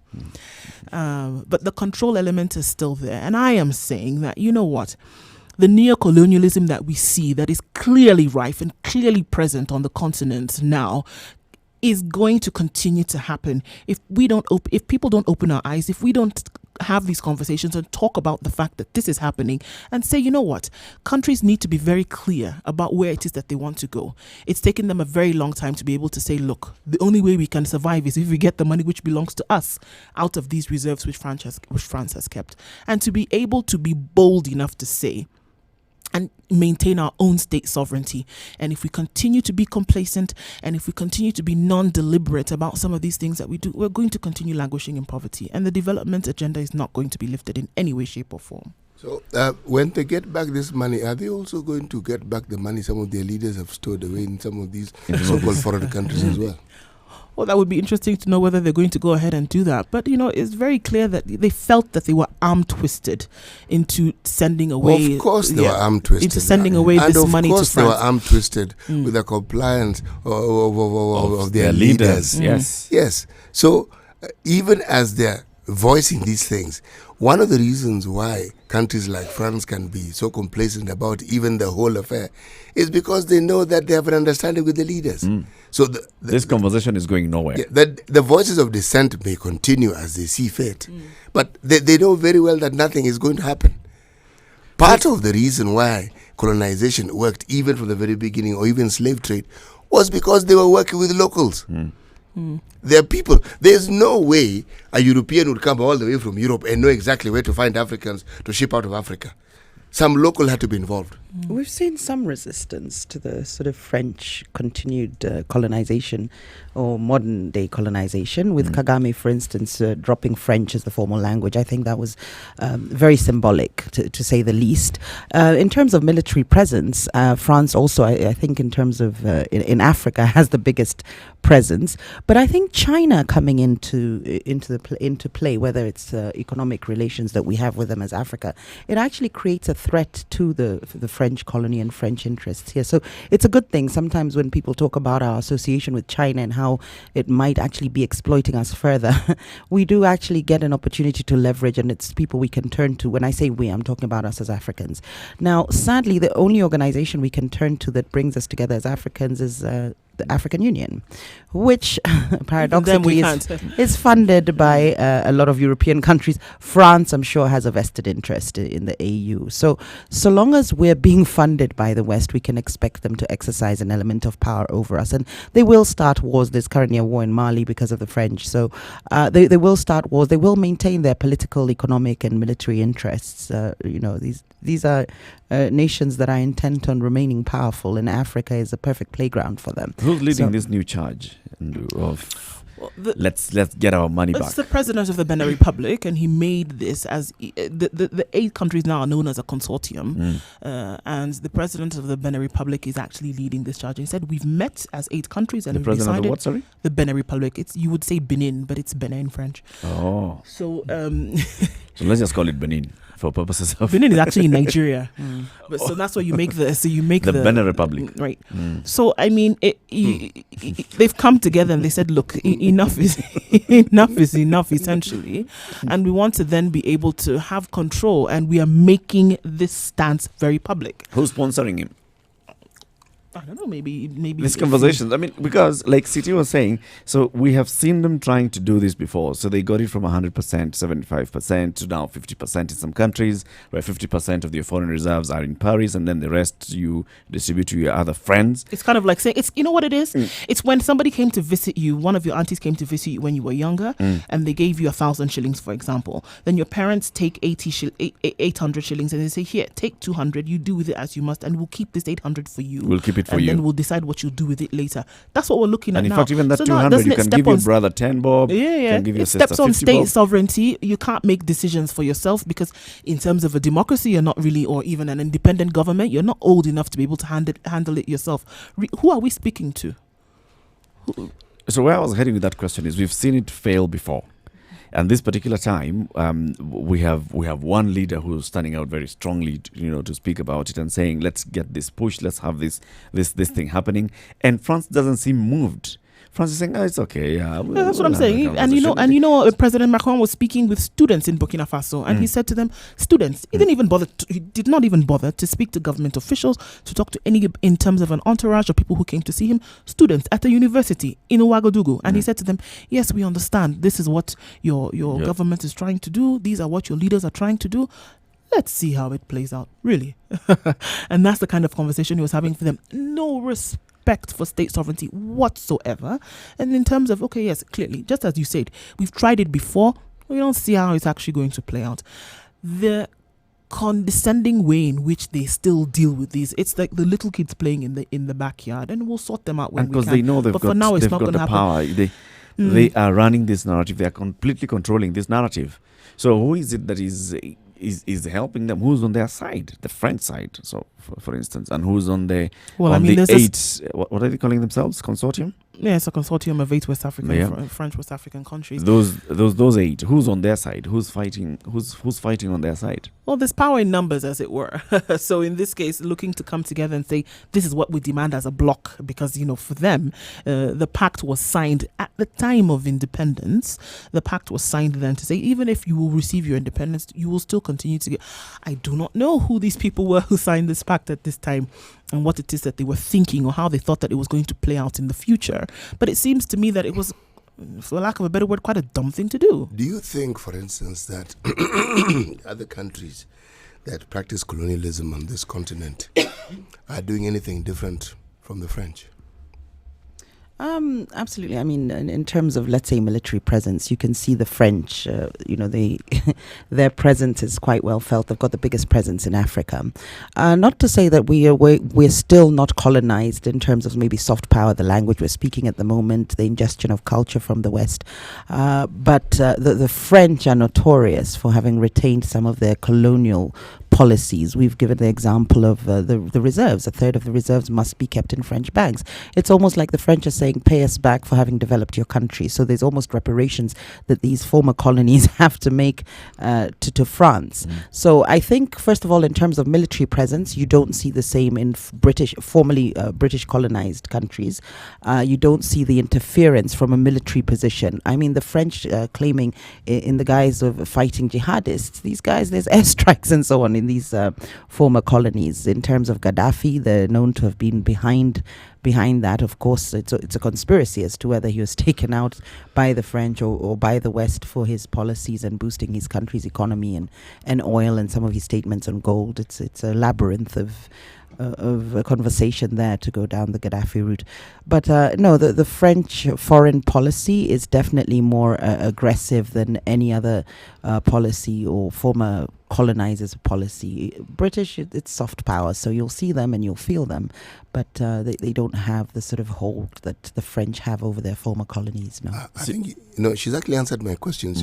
See, they actually have the hold, but it isn't an in-your-face hold. The French or the English? No, the English. You see, when you call it soft power, that's why I asked, do they have the same hold? The answer is yes. But they make you feel you have participated in the process. Together in this, yes. So you don't resist it as much because you feel... It's actually more insidious. It's you contributed sort of more to we have a manipulative. say in it. Now, that's the clever bit. But we're not forced to bank our reserves with, say, the British, for instance. We don't feel a British military presence That's in the this point. country. You So there's certain you don't economic even ones. know they exist until you go to Nanyuki. No. The camps are there and they actually pay in order to have military camps. So, the country makes money out of it. It's not having military presence, British military presence. Jerry, that's the point I'm trying to make. There is presence, you just don't know about it. No, it's not the similar kind of presence as what it's you're a saying. very different French. agreement. Folks, what do you think the large military presence is there for? Kenya is very strategic. No. For a lot What of What other is the large countries. in those Geographical. francophone countries? What is the large military presence for? Control, isn't it? It's control. So when Direct someone control. already has a different system, but they still have control, surely. All I'm trying to say is What that control, for example, do the British have over their former colonies in Well, Africa? there's the Commonwealth. So, yeah, you're right. It's that we do consent to it. It's slightly different. So even belonging to this idea, I even love the word, the Commonwealth, having reaped all our resources and taken it, the wealth is now common. So you have the Commonwealth, of which former colonies belong to. And it's supposed to encourage trade between us and good relations, so to speak. But in terms Control? of the wrath... Sorry? Control? Does it have some? Yes, I mean, so long as we're receiving aid and funding from any power, they will have some control why or power would over Britain us. contribute significantly to our free primary education? What interest would they have? Why? Why But I take will their say hard-earned China has been a money game to do changer. that? By us looking east, we've managed, this is one thing we've managed in terms of leveraging sort of some discussions and negotiations in the negotiation on the negotiation table. As a result of China, these countries have had to come to us and approach us slightly different because we don't need you anymore, not as much as we did previously. We don't rely on you. But the fact that we still receive aid from the UK, then of course they'll have some power over us and some say over certain things. But it's not as heavily felt as in the former French colonies. I think economically, with the French colonies, they're more brazen about it. The fact that the stipulations to actually put their money in French banks, the military presence, again, I say notably, you feel the military presence. France has the biggest military presence in Africa, and it's not in the same way that we have a military training camp in Nanyuki. That's completely different. Kenya is very geographically strategic for a lot of Western countries, even in the fight against terrorism, with the borders we have, with the sort of but do you hear what you're saying? The oceans. No, it's a different military strategy. I'm not a military strategist, but I do know it's a completely. It's not to control Kenyans per se. It's a camp, and they do pay Kenya to have that base there. More than 50 years since independence, we haven't felt that military, right? No. My point They're exactly. Here, they train, they go. My point exactly. These are clever people who It's understand. done a lot more subtly, yes. Are you saying the French aren't subtle, and that's the only difference? They're not subtle at all. Yes, the French are not but subtle that's at not the all. only difference. It's not just the lack of subtlety with the French. It's the actual policies. The French policies are actually a lot more aggressive. There's very little negotiation. It's looking to control resources. I mean, we're also a market, consumers, in the same way China sees us as a market, a future market for them, and they're ensuring that we grow our infrastructure so that we can buy for them, which I believe is their agenda in the long run. The French also see Africa as a market. If you look at a lot of companies, Total and so on, Orange, Telcom coming to Africa. So China, France does have economic interests in Africa, but theirs extends further and goes into military interests, I think. And of course, they're still, in essence, reaping resources out of Africa by forcing their former colonies to still bank with them. And I think they've seen some resistance from Kagame. Kudos to him in dropping the French language as well there. That was Kagame was a able significant to do statement. what he did because he knew he would get support from whoever he was turning to. Kagame has been it's a weird one, because with Kagame, because of the genocide, and the French have been said to have been complicit or to have been instrumental. They were, right. But because of that, Kagame has been able to do pretty much what he wants to do with very little criticism. No, but also because of the guilt factor by sort of the French or the international community. So as a result, there's been very little reaction to some of Kagame's moves, and he's managed to build some muscle against, or he's able to speak back to these powers he's been able to help his country mature and grow. And Absolutely. he's been able to do that, Yes, and now- the credit can then be applied to him. Now you see, that's a man who is using the same sort of wit that the so-called colonialists use But for to the his benefit. advantage, Yes. for the advantage of his Yes, country. it isn't a shouting match. It isn't a pissing contest. Now, you can't win that fight with them. You have to be clever. And now, for you to understand that, for us all to even understand that the French they are aware of what they're doing and push it so deliberately that when any kind of critique comes about, they don't like it. And then they begin to push very heavily when it comes to diplomacy, whether it is through regional bodies such as the African Union or other countries, to either say, this talk that you all are having now about this conversation, we need it to stop kindly. Or can we shift the conversation to something else and talk about other needs globally? They don't welcome this criticism No, they don't. at all. But if you because look they at- also understand that what they are doing, if we're just going to put it very simply, is not You see, right. you see their policies, as Njeri was stating very categorically, bring about this aggressive approach. Look at any French colony, even in Southeast Asia. Their colonies don't do well. And it's to their advantage, of Yes. They have a course. direct tie back Yes, to they Paris. don't do well. Even long after the French have supposedly gone, they don't do well. And it's interesting to note, even if you look at the southern tip of Their Africa, policy for from example, the very the other beginning was colonies that. that are still French, down to the food that is sold in the supermarkets is of direct export from France. They don't produce anything for themselves. And then that money is then taken, and I'm talking about Reunion and Comoros, that money is taken directly back to France. And this is something that is in government policy, entrenched. So you can understand the kind of hold that they have. If you don't do well, obviously any part that you do well in is linked to your daddy, in this case, France. being your daddy. Which brings me back to asking that question. Do you think this new push is going to go anywhere? And I have a very, negative feeling about it. I think... Well, if we give some credit to the new to this consortium, we haven't had them. We've had countries, for example, Burkina Faso, Cameroon, Niger, Mali, speaking on their own previously. But I think they've realized now coming together may be able to give them some kind of leverage that they didn't have in the past. And this is what they've been able to do by actually, light bulb moments. If we come together and say this is what we actually want to do and are going to be very deliberate about it and push for it, let's see the result that it will get. They'll push that percentage again. In the next couple of days, Not we could to hear zero. from France in the next one, but we haven't heard a rebuttal from France since Friday in terms of what they think about this now latest move. But I don't let's think hear they're what going would to happen. respond to the woman. Let's be honest. I mean, this Oh is no, forget about a Ariana. I'm powerhouse. talking about the consortium The consortium, of these the 8 8. West African countries who've now said, look, this is what we want to do. Maybe when we come back, we'll hear about the kinds of money that's actually being removed from these countries. It's 7:30. It's a Situation Room.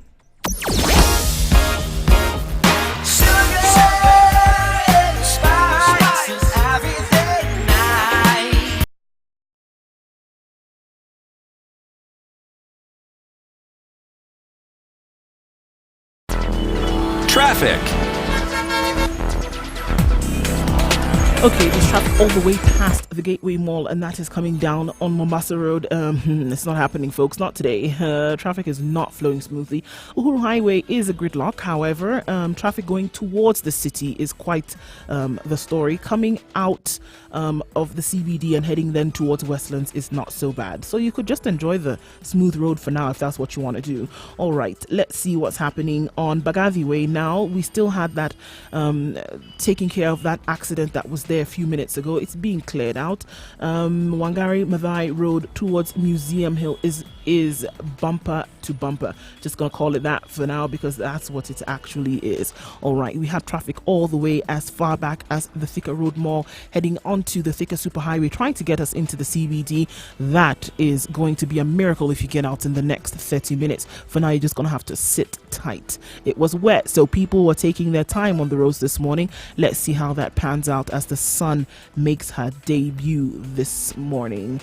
0719-012-600 is the number to call. Let us know if you do find an alternate route or if you see something that we need to shout about. Let us know. Mature, intelligent talk every morning. Spice up yourself. Mornings done right. 94.4 Spice FM, Nairobi. So picture this situation. You are depositing all your monies with France. Should you need some of your money, you get it as a loan at commercial interest rates. So immediately, you have a credit with France, but you begin to owe France. This has been going on and continues to this day. So combined, the 14 countries are giving to France cash, cold hard cash, over $500 billion every year. And France takes that money and invests it in its own stock market under the French name, and the countries may or may not know the returns. Currently, for every 14 billion that France takes out of Africa, by the time they finish investing it in the French stock market, they are realizing upwards of 300 billion. So you do the math to see how much money France is taking out of Africa every year. And yet France has the audacity to then look at African countries and call them poor countries. Hey. What's interesting is that the European Union usually sets a level of regulation on some of these countries and their behavior, not only towards their citizenry, but their foreign policy. So, for instance, Turkey had a very difficult time joining the European Union because of their human rights record. And it was only after they'd reached a certain level that they were allowed to join the European Union. So it's interesting that they're not able, even the European Union themselves, are not able to do anything about the current or the stronghold that France, it still has a tight stronghold with its its African colonies. He EU iko na wenyewe. Yes. But it's interesting to note, France also claims the right to exploit any natural resources discovered in the country, depending, its former colonies. France forces African countries to give preference to French interests and companies in the field. That's why you'll have the Totals and so on. So it becomes very difficult for locally grown companies to actually grow if they're actually in any competition with France. France also claims an exclusive right to supply military equipment and training to African military officers. So it secured that market. And this is why we see the importance of China, Russia coming in, because, they'll actually help Africa fight some of this stronghold that France still seems to have. And you can see the resistance by the West of the Chinese and, say, the Russians. And that's why you'll have Western media paint a very bad picture and suggest that we're getting into debt with China and they're going to take everything away from us.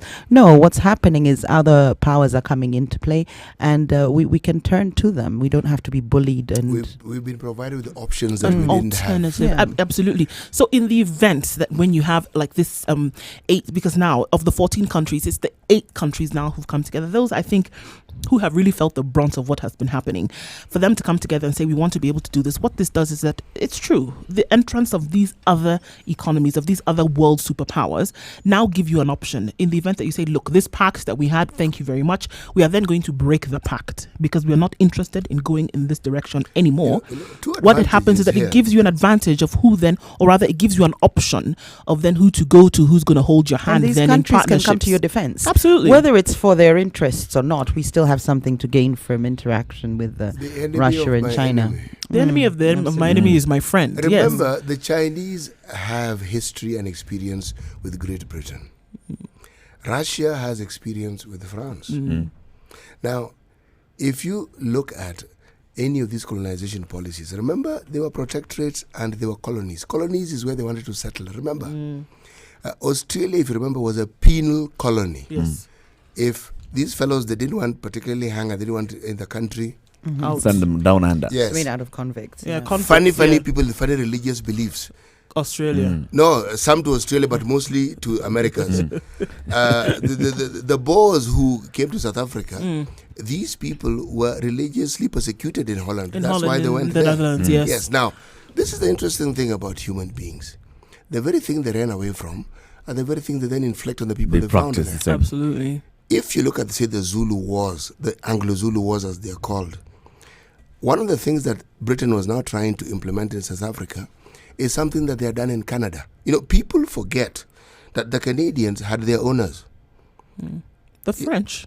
No. And the English at some point. No, they were the colonialists. They colonized the country. It didn't belong to them. They were natives. The same natives you found in the Americas. That's what it's the called, Native Americans. Yes, that was their country. These people came there. They found people. Yeah, that history true. has been reorganized to the point where you actually forget that some of the early genocides were committed among the native Yes. Americans, yes. Yes. Now, any policy that they had, they remember they were settlers. They settled. Look at the names of those people. New England. New York. New South Wales. New Jersey. New Hampshire. All that. These were colonies. And they wanted to live there. And they lived there and they still live there. Now, to understand how clever these people are, I actually admire this cleverness sometimes. They then allow everybody else to come in. Now, this is the point where it gets interesting. It's racist because people from Europe are treated very differently. They colonized that place. The people who suffered were the native. Now, they brought their ukabila, their tribalism, into it. At first, the English who had gone to that country, they had a problem with the Irish. Then they had a problem with the Italians. Then they had a problem with the Poles. It's ukabila. It doesn't matter how you look at it. Yep. It's tribalism. Yep. Now, these people understood tribalism better than we do. And one of the things that they've done for us is to play us against each other.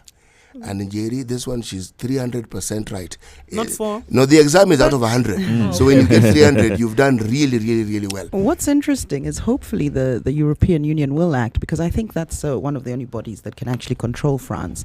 Because, of course, we're seeing the repercussions of this controlled environment or continuous colonialism, in that Africa doesn't develop and the poverty continues when such money is hemorrhaging out of Africa into the banks and pockets of the French. And it's the immigration problem. because now you're seeing African immigrants head there as economic immigrants. Of course, there's also some political unrest and so on. So we're seeing them go there in droves. You've seen a lot of, I'm sure, clips and news items of them arriving by boat. And you're finding that other European countries are actually beginning to blame France and saying this is part of your doing. You're what is forcing us. They're doing. Yeah. They're doing. So that could actually put a little bit of pressure on the French to ease the stronghold that they do have. But of course, with these new emerging partners, so there's three angles here. It can. The economic benefit that France gets out of these African Mm. countries is actually being shared among the European countries. No. For instance, when the CFA is pegged on the euro. But that's because that's the French doing that. It's the French Treasury doing that. Yes, So and it's the one European thing. Union doesn't And it's benefit one from thing. it. When the money is It's actually costing millions circulating, to this actually- money is circulating in Europe. No. One of the this biggest money countries. this money is taken from the reserves and it Yes. is traded on the French stock Stock market, which is yes, in it Europe. is traded. Yes, Which is in Europe. Well, But you could then say the- it's on Earth, so the whole the world whole is world actually gaining. benefits. No, it No. doesn't work like that. No. There's Listen, three pillars we there's the can rely specifics on. of it. as It's actually being Africans. traded on the French stock market as a euro. Right? Yes, euro is It's the sort actually of benefit- European currency. And the same thing. It We might haven't- very indirectly benefit even me, perhaps, or yourself. In that maybe we've bought a chances- product that the French have My created. point So you're is- stretching the it a point- little bit, My Eric. point is the chances that the European Union is going to actually force France to do anything With slim. No, No. With they're what's not happening with benefiting. They're not immigration, benefiting and this as is such what I'm very saying. from There's, this money. there's three pillars we can rely on, and if we use them and come up with a unified strategy as the African Union or even another body, the first one being that the emerging partners, i.e. China and Russia, they actually create a challenge for that French control, that stronghold that they have over their former colonies. So if we leverage on that, the second one being the fact that the European Union is actually suffering some consequences in terms of having to receive these immigrants, and there's asylum laws that means they have to take them, which of course then drains the economy in terms of service provision to their own people because they've got these other people to look after. So they don't like the immigrants, and the Italians have actually complained. The Italian leadership has complained to France previously because you have these immigrants coming in, and it's as a result of some of France's foreign policy that ensure African countries that they've colonized previously don't develop, and poverty continues and people are economic refugees. And then of course the third is the actual body through which we can do this, which is the African Union. If we as Africans start funding the African Union and ensure that we don't get funding from any other, or at least France in this instance, then we can start to have some power. So if we combine those three and come up with a unified strategy, we can begin to fight the stronghold that the French still have over its former colonies. I agree with you to the extent of number one and number three. Number two, I don't see it happening. What was number two? Number two is about the European Union and putting pressure because of the immigration. And all The that immigration pressure. problem is serious. It's a serious problem in Europe. It is Yeah. serious. It's a big problem in Europe, but also remember it's compounded not just by Africans going there, but also the North Africans, the other parts, the Syrians also finding their way across into Europe. We have a bigger immigration globally. The immigration of West Africans into France, for instance, has been going on for very many years. That's why you find all these footballers. The French football team is actually African. But why do you think they're Because of many migrating? Let me years. tell you, a lot of Because Africans of the- are economic Of course, migrants. because of the choke that the French have on this particular Yes, country. so they're economic But migrants. also- Very few people would leave Africa but to go to also Europe if they had the France- If they opportunity had that an Africa is opportunity. capable of creating if it wasn't being hindered by We some of agree. these policies, We foreign agree. policies that the French we have. agree. Yes, we do agree. What I'm saying is the pressure that may emanate from the rest of the European countries on France, minimal. France has a strong. No, I think if you understood, France has a if you stronger understood voice EU, no, if you Eric, understood EU relations over a long time. and the problem that immigration has become, it is actually one of the biggest problems they're facing. Whenever and they manage to rinse this whenever they have the politically. summits that they do on Immigration periodically, is huge. takes My dear, center stage. Not even Yes. summits. Mm. Elections. Elections. Are being won on Immigration is African center issues. stage from Absolutely. lots So of countries. Don't underplay it. You Yes. can't From underplay. Germany to Italy I to am even the underplaying Nordic it countries because who are France don't. does not feature in those conversations at a higher level. No, it no. only features, in passing. So yes, Italy complains Actually, and Italy there's says, been a you know what you diplomatic guys, row. There's it's been a because lot of of what you rows. guys are doing. No, migrants Italians going to cannot Europe. speak. They cannot stand up and speak against the French. No, they can. I mean, they They have a say haven't. at the table, and if enough people A say at the table, actually they don't have a say at the table. The European Union, do you Yes. understand what the Italians? structures Yes. are about, No, the who legal doesn't have a structures? say? Yes. Italy doesn't have a say At according the to European Eric. Union? We are talking about. I We need are to talking about understand it. Why? Yeah. We are talking about political. Just the same way I was telling you. In China, wenyewe, the union has wenyewe. It's the same thing. You know, you guys, yes, everybody's at this table. Yes, we're sitting at the table. But do you think everybody has an equal voice on this table? Yes. No, they don't. On paper, yes. Practically, no, they don't. No, in the European Union, you'll actually find that the structure. Are you suggesting that Italy is a junior partner? Yes. In the EU. Yes. No, it doesn't Yes. work. Just I like think the- you're quite looking work at things that through way. an African It's just like the perspective. Eastern Europeans. Do you think the there's Eastern legal- Europeans there's a who've legal- joined in have No, the no. same voice as the other guys in the European Union? Absolutely. No, they don't. They don't. The sort of laws, they're equally applied. You may have, Eric, you the have economic you have pillar, the same legal voice, pillar. but Absolutely. you may not have the same pull. See, there's a difference here.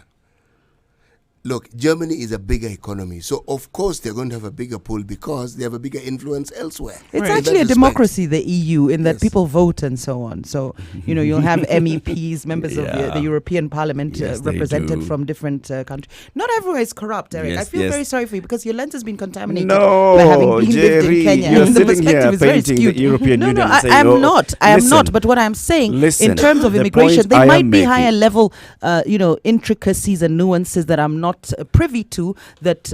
You can say now in Yemen. Follow But when it logic. comes to something as basic as immigration and as logic. huge as immigration, Brussels believe you me, has every not had country has any a say. conversation about French and Africa. When they were forming the European Union, the French still had the same Because chop they of- all the have same- interest. the It's not that French- one is- the French still had the same one is chop presiding on over the Africa, other in right? Europe. But And you you must said it understand- yourself. You said it yourself. Why was Turkey taking so long to join the European Union? Because of all their human rights and yet the French were at the table.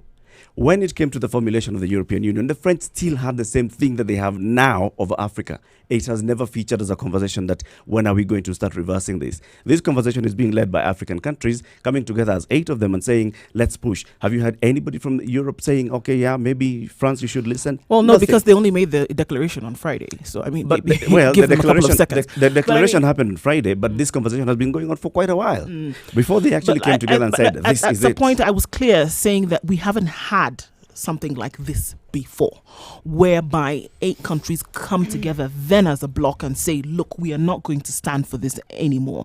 Before, it has been singular declarations from country to country. It was very clear that, look, Mali was at some point teetering and saying, let's do something about this. Burkina Faso opened their mouths. Cameroon said, okay, let's do something about it. But then they realized, okay, let's come together and say, this is enough. This is the first time that you've seen them coming together as a consortium and then speaking under one voice, this is what we actually want to do. Now, watch first time France that this with has their ever military happened. mischief, and what they'll do is they'll make these countries fight. So we've also got the UN as a body.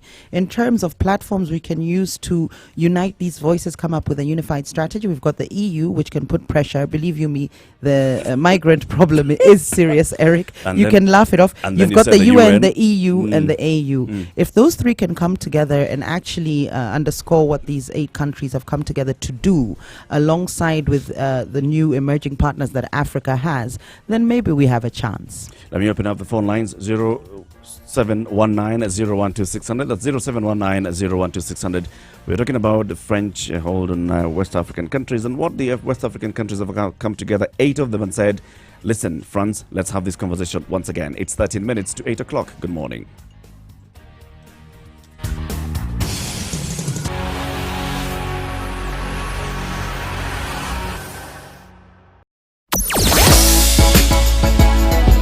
Sugar and spice and everything nice.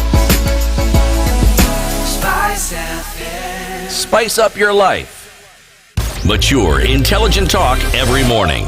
Spice up yourself.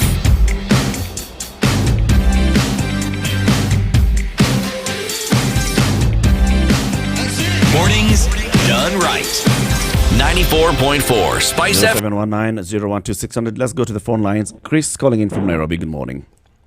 Good morning, Chief. Good morning. Welcome to the Situation Room. Thank you. I've been following your conversation for the last couple of minutes, and something seems to strike me that there is a misinformation going on. Turkey is not part of the European Union. Cyprus is part of the European Union, and since countries have a unanimous vote on other countries joining, Cyprus has been up against Turkey. Chris, your line is very noisy. But what I'm hearing him saying is that Turkey is not part of the European Union. Cyprus is part of the European Union, and not Turkey. Yegon, Good morning. hey, it's been a minute. How are you? Salama sana imekuwa kitambo. Where are you? I'm calling from Nandi. Hey, Bana, you know when we saw floods in the northern part of the country and then we are not hearing from you, we're going to be worried, brother. No, but the floods have just subsided. Good to hear. Yeah. Talk to us about France. From my point of view, is that French are the most notorious European people. And these are the people who still controls most of their major colonies. And they still also interfere with other colonies, other countries colonized by other countries. So these people have came up with this formation of NATO, which it consists around 29 member states. But the most dominant power decisions is made by France. Why? It's because these people believe that the entire West Africa is theirs. That is why when they were invading Gaddafi, remember Libya was colonized by Italians. But the Italians had no say about the interference by NATO to the Libyan government. So they just went there, do their activities which they wanted for their own reasons. And these people also have been collaborating by allowing the immigrants to their country.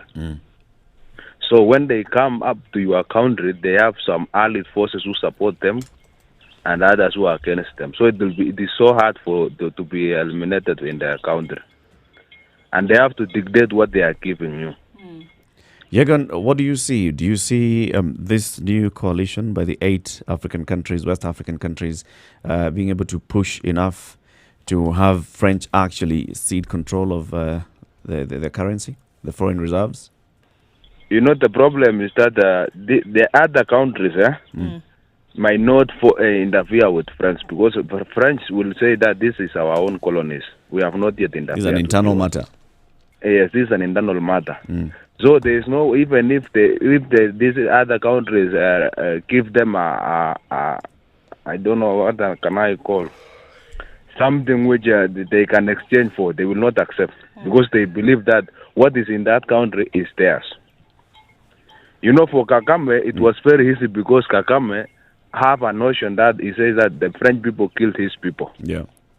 So because of this case, it has been difficult for them to deal with Rwanda. And Rwanda, remember also Rwanda is in cycle within, the other side is a British protectorate, the other one is Belgium. The Belgians as well, yeah. Yeah. So these people, most of the after the 1994 genocide, it is being said that the persons who carried on was the French. This thing happened because the French people failed. So for them to impose something on Rwanda, they cannot, because they have a bad feeling. Okay. And they are suspects.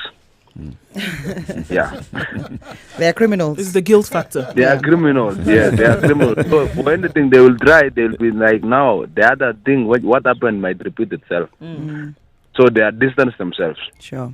Sure. Thank you very much. Thank you, Yegon. Good to hear from you after so long. I want to refer back to the gentleman who called in earlier in terms of the European Union and Turkey. With the European Union, there's a number of different pillars. Of course, you can join fully as a member, but there's the economic pillar, there's a social pillar, and there's the legal pillar. Now, Turkey is part of what we call the economic pillar. It falls under the customs union. And the very reason it won't actually get a full membership is because of its human rights record. There's something called the Copenhagen criteria that countries have to meet, in that they uphold, they've got a free market setup, but also they have to uphold the rule of law. So it's very interesting that the European Union doesn't subject France to these stipulations and these criterion when it comes to them being part of the European Union. It doesn't put pressure on them. So unless, because France was one of the founding members of the European Union, it becomes more difficult. But, it's hard to remove France. You have come to the table. You have come to the table. This table was brought by somebody. The person who brought in the table has higher say. That's what that's all I'm trying to say. Yes, the other countries have, of course, African countries, for example, saying the African Union would have a way into it.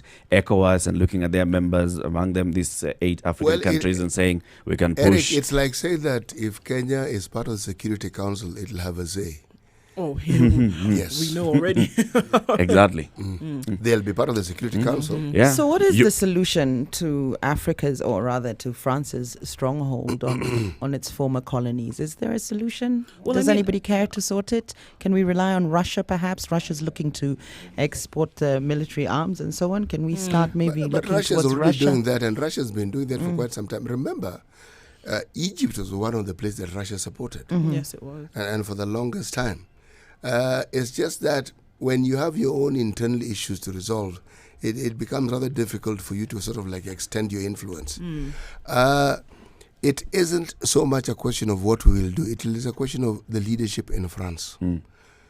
If you have a leader who understands the dynamics and the changes that are about, he will foster change. To be honest, they've actually used Africa to make France great again. Hold on. Let me pick in this call. This is Killan from Kisumu. Good morning, Killan. Oh, good morning, Doon, Jerry, Eric, and City. You got our names today. No, I got it right. I think I was rehearsing that before I did this. Well done. Kudos for being honest. There you go. Good morning, Gillen. What is happening, guys, here is a very interesting thing. But wonderfully, I want to tell you something that is going to succeed. The union, the union of 8 nations in West Africa is going to already break something that is going to bring some change eventually. I agree. Because I'm telling you, nothing starts from nothing, but something starts from somewhere. But something has started from West Africa, where there is a lot more French influence into African exploitation, that when you see such a reaction happening there, and lately, if you have been seeing the evaluation of even people like Thomas Sankara, Gaddafi, and every other thing, do you know why French and Germany were so interested in the formation of European Union?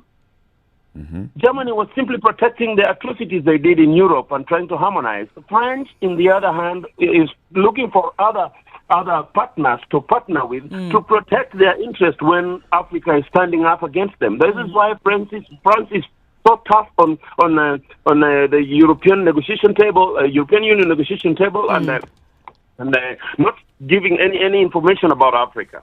For example, let us look at all the atrocities. Why is suddenly Belgium so quiet as though it's not there? But we know so well that history has it that King Leopold killed more than 15 million Africans. Yeah. We are all aware of this. So nobody wants us to talk about what atrocities the European Union have done to Africa, and more especially the extremists like the French government, the British government, the German government, and all these funny countries that are here, like the Belgium, who were quiet over this, even the Italians as well. But what I'm telling you, you see this little union in the West is going to attract a lot of things in Central, because right now I'm seeing the French getting more scared because Russia is arming Central African Republic and training their military. Already, Russia is building a nuclear nuclear plant in Rwanda. Strategically, when you look at this, you realize that Russia is getting more attracted to the Congo minerals and the control of the Benin and every other thing in Central Africa and South Central of Africa. So when you see that kind of union and you see the attraction that came the other day from Putin and how people are looking at Putin and what they're coming in with. Putin actually is putting a good thing on the table than what these guys are talking about.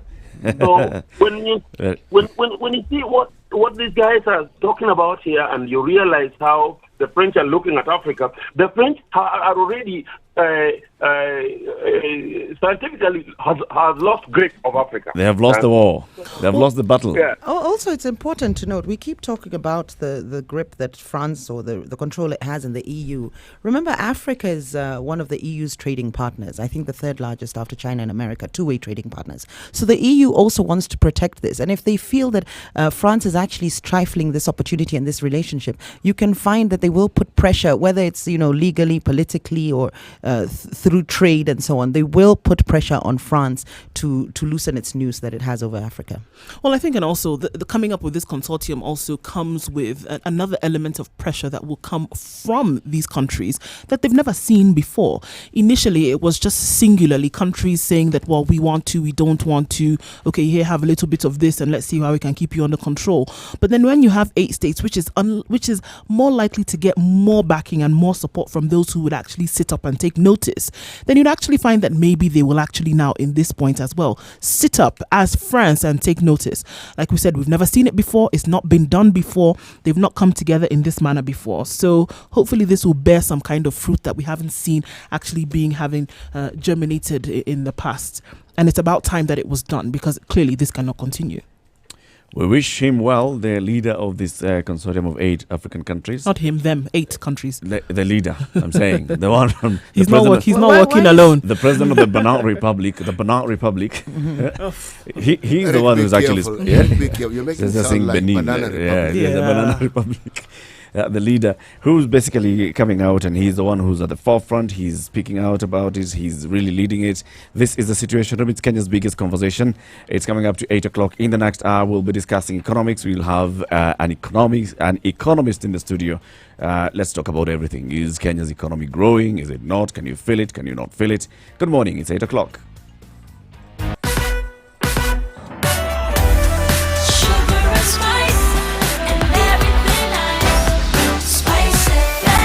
Spice up your life. Traffic. You see traffic, and there's always the question, what could be the issue? Langata Road is at a standstill, and we have the questions already popping up. What is going on? Well, we're not quite sure right now, but we know that it's going to be some difficulty getting past the army barracks and also leading down to the turnaround just outside of Carnivore. Traffic is at a gridlock. There could be something happening, but then again, it could just be your normal Tuesday morning traffic.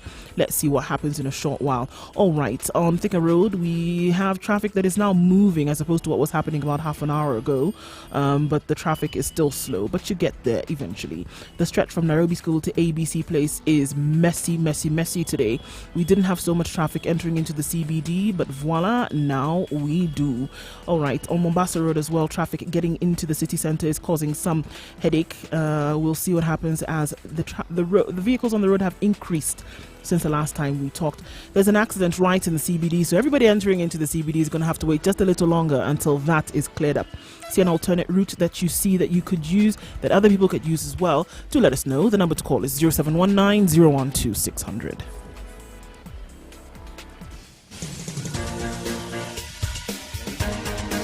This is the Situation Room, the home of hard-hitting political commentary and penetrating insights about the state of the nation. This is a talk radio experience like no other. The Situation Room, a place for hard truths, debates, and elevated conversations. The Situation Room, witty, political, engaging, deep, controversial. In the room, we have Jerry Thorne, lawyer, political strategist, an insider in the corridors of power, ready to take on any side of the debate with her signature eloquence and grit. C.T. Muga, researcher, academic, seasoned political observer, a fountain of wisdom in these politically uncertain times. Ndu Oko, Nigerian by birth, Kenyan by choice, communications expert, Pan-Africanist, a truth seeker and believer in people power, and Eric Latin, agent provocateur, the man in the chair, seasoned journalist, news hound, a man who believes in punching up, not down. This is the Situation Room, the only way to start your day. 2 minutes after 8 o'clock. Good morning, and how are you doing? Thank you very much for choosing the Situation Room. It's Kenya's biggest conversation. We're in Nairobi on 94.4, in Mombasa 87.9, 102.5 in Kisumu, Nakuru 96.0, Eldoret 96.7, Nyeri 90.9, Malindi 97.7. We live stream this show every morning on Facebook, Spice FM KE. We also live stream it on YouTube and our website www.spicefm.co.ke. As we go along this conversation, please feel free to post in your comments on Facebook, Spice FM KE, and also via our Twitter hashtag The Situation Room. Now, for the next 1 hour, we'll be discussing economics, and we're joined in the studio this morning by Ken Geshinga. He's the chief economist at Mentori Economics. Welcome and thank you very much for joining us, Ken, this morning. Thanks for having me. Karibu sana. Now, we have, of course, very many issues that we'll be discussing, so be prepared,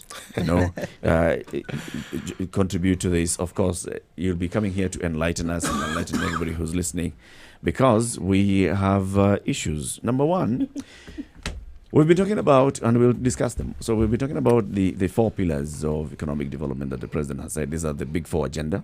Then we'll be talking about the economy itself. So recently we saw the World Bank report say, we are predicting that Kenya's economy is going to grow still by over 5% this year. Of course, it's a reduction from last year's, from the earlier prediction.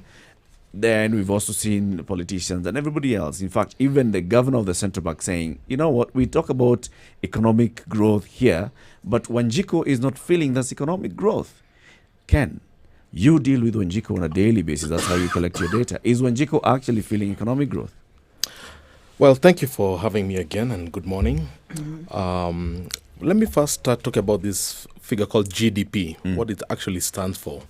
GDP stands for Gross Domestic Product. And essentially, it's the monetary value of really all finished goods and services in an economy. And what are the things that go into GDP? We have things like consumption, we have investment, we have government spending, we have the exports we make. So I think the problem when we talk about GDP, it's a convenient term because, yes, it captures everything. But the challenge in Kenya is most of our GDP is driven by government spending. So what you're seeing on the SGR, what you're seeing on the roads, the bridges, that's what's driving most of our growth. Unfortunately, those are not areas that really create jobs, because most jobs are created in the private sector. So you'll find there's excessive spending in the public sector, and there's very minimal growth in the private sector. So that's why you find the numbers look rosy. They look 5%. It's not that those numbers are not true. They are true, but how much of it is driven by the private sector, which really is where you and I really, really feel it. So what happens in Kenya is you end up having a jobless growth, where you have massive public investments, but job creation is very little. Is minimal. And I think that's the big thing. So I think what we need to do is restructure our economy where it's more private sector driven, where we're seeing a lot of capital going into the private sector, because the private sector has a much better track record of creating jobs that even Wanjiku can feel on the ground. That is really the tough task that we have to undertake. So yes, the economy is growing at 5%, but if you really strip out that public sector part and only look at the private sector, we are not in a very good space, and that's what needs to change. Mr. Gishinga, break it down for me. When you say it's growing, give me live examples of this country where this growth can actually be seen. So again, let me qualify that and say the public sector part is growing. So we are seeing roads, we are seeing bridges coming up. But what we are not seeing is we are not seeing private sector investment. Right. And that's where jobs are created. But how is it growth when we know very well that the infrastructure you speak of is actually enabled by funding or borrowing that we have to pay back? So if you're talking about growth, are you balancing it with the debt factor as well? There is a debt factor. The problem with public spending, the problem with the mega infrastructure investments is what we call the money multiplier is not there, because the contractors, most of them are Chinese. So in terms of even engaging local contractors, we don't see that. So that's the big challenge of Kenya's economy. If most of our infrastructure was being driven by local contractors, we would have seen a much better money multiplier. We would have seen a lot more money circulating in the economy. So that's really, and I think that's one of the things the government has to address. But for me, I think when I hear government saying we're gonna create 1 million jobs or whatever number they pop out, I always say let's not even listen to that. Governments do not have a good track record in creating jobs. What the government can only do is to create an enabling environment for private sector to thrive, because private sector really trumps public sector in terms of job creation. So we've really neglected the private sector, we've neglected SMEs, we've neglected all those avenues where the ordinary mama mboga can participate in. And I think that's why we have this dichotomy of two economies. I think there's a factor you're overlooking, because for private sector to flourish, flourish, of course, you need the infrastructure in the first instance. And we saw that happen with the super highway, the Thika highway, where you saw the socioeconomic benefits, but they were delayed. So when we talk of a growing economy, but a jobless one, can we actually insert the word delayed? Because we will feel the benefits. With mega infrastructure development, there is a delay between the investment and the growth that we see and the actual benefit to the Mamamboga, as you say. Thika Road itself is a classic example of that. So even as you speak of a private sector investment, it's crucial to highlight that by the government investing in mega infrastructure projects and saying that the heavy investment is in the public sector, the return will be an investment in the private sector because it helps it flourish. You can't remove those two. You can't isolate the public structure investment. I think you raise a very good point. And if you look at mega private infrastructure projects, I think there are two types. There's a Galana Kulalu type, which really the returns have really been marginal. I think it's hard to find anybody who would make a strong case for the Galana Kulalu project. There were no returns because they didn't even meet the first threshold. I mean, corruption. Precisely. But yet you've raised another mega infrastructure project like this Thika Superhighway that has really, really transformed that. We spent about 20 billion to build the Thika Superhighway. In fact, one of the arguments I frequently made is we spent about 300 billion on the SGR. That's almost 10 times what we spent on the Thika Superhighway. Had we used that 300 billion to build another 10 Thika Superhighways, I think we would have been in a whole different conversation right now. So you're right, infrastructure has the capacity to unlock major investments, especially roads that really connect farms, markets to the urban areas. But if you look at, for example, the railway, there has been a lot of debate around how quickly the returns will come. So yes, we need to separate the two types of mega infrastructure projects. I would love to see more Thika superhighways connecting us to, although look at the Lapset, for example. I think Lapset in its totality was supposed to connect Kenya to Ethiopia. Ethiopia is a 100 million person economy that can be of a massive boost to Kenya. Exactly. So I think yes, it's really hard to say. It's a case benefit analysis that we have to look at each project and say this one is worthwhile, while this one. Are you saying there's no socioeconomic benefit from the SGR that will come to towns sprouting around the different stations and so on, things like that? No, there will be. For example, exactly. Even in terms of moving goods and people, definitely there will be some advantages. But in economics, you have to look at the cost-benefit analysis. If you look at how much we spent on it, it's 3 times the original cost. But it's also there indefinitely now. It's there to stay. So we will eventually recoup that money and then continue to make money. True, but if we use that philosophy in terms of our public mega project spending, we'll end up having this country in deep debt because these projects are debt driven, as we've mentioned before, and they have to make a return because the Chinese who are funding these projects they have to be paid back their revenue, otherwise they can take over many of these projects. So yes, you could say that in the fullness of time these projects will pay us back, but if that's the philosophy of how we plan for our projects, we might end up sinking this country into debt, and debt that will really hurt us in the long term. Aren't we already there? We're already there. We're already at a place whereby the questions are being asked in terms of this debt that we already have. How is it going to be paid back? What are we going to do? Because if we look at the SGR has been used as one big example, 300 billion shillings, and we are still borrowing more, and we've not even been able to really begin to properly service those debts that we already do have as a country. Of course, the question is then what are we going to do? Because we're already there. You can't say we will be in debt in the next 5 years. We are there and we're still borrowing more. I mean, we saw the figures doing the runs in social media just a few days ago in terms of really how much we do owe to some entities we didn't even know existed. So we're already there at a situation where we're on, kneeling down status. We're going to get prostrate very soon if things don't change. So, I mean, it's not a matter of we will get there. We are there now and we're still borrowing more. And then, of course, the question comes in for mitigation. What are we going to do to make sure that we don't sink even deeper? We are in a bad place in terms of our debt position. 57% of our taxes are going towards servicing debt. That's not a sustainable place to be. You can imagine if 57% of your salary is going towards servicing a debt. That means you only have 43% to meet all your monthly expenditures. So I think that is not a good place to be. And I think I saw the comment by the acting CS, Ukuri Atani, that we have a lot of expensive commercial loans that we have to undo. We've been getting loans from commercial banks, which is not the best place to be. We need to be getting loans from multilateral institutions, which are cheaper. Right now we are getting commercial loans which are being at the market price. So I think if we can undo those commercial loans, and it can be done overnight, probably take 1 or 2 or 3 years, if we can get those expensive private bank loans out of our debt book, I think we can finally get to a place where we can have some breathing room. Why would a country go for an expensive loan when there are cheaper ones available? How did we get here? Why? That's a very good point. If you remember, in 2014, our economy was rebased. And essentially we became a middle-income country.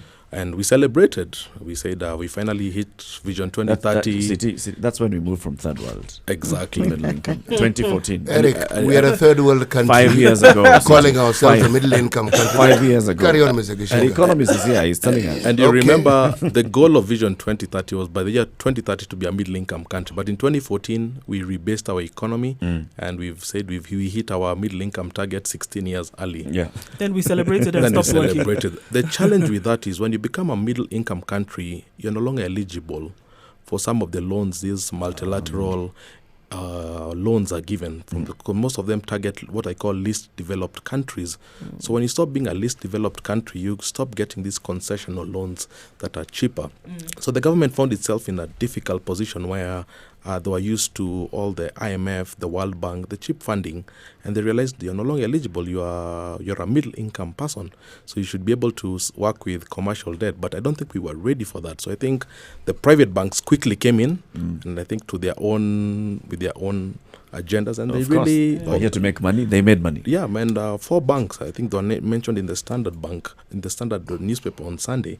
They really loaded the country with very expensive So basically, debt. let's not blame the treasury for this. No. Let's blame other external Does factors. the country like, for have a example, say? Do we have a say on in rebasing? accepting this status that They're not was given to shackled. us? They're not shackled and say you must take this. There's an acceptance of terms. Is there not? Yes. So, Yes. so in short, we created our own problem. Yeah. For me, I think without foresight? Clearly, there was a complete absence of There's a foresight. mind block somewhere. I would say it was quite unfortunate that we ended up accumulating so much debt. In fact, the statistic that came out was under CS Rotich. He accumulated more debt than 14 of his previous predecessors. Our national debt went from 2 trillion in 2013 to 6 trillion. That's a threefold increase in public debt, but the economy has not grown threefold wise. So I would say it was imprudent for them to have undertaken such a massive borrowing spree. As you say, nobody was holding the gun to our head to say you have to take it.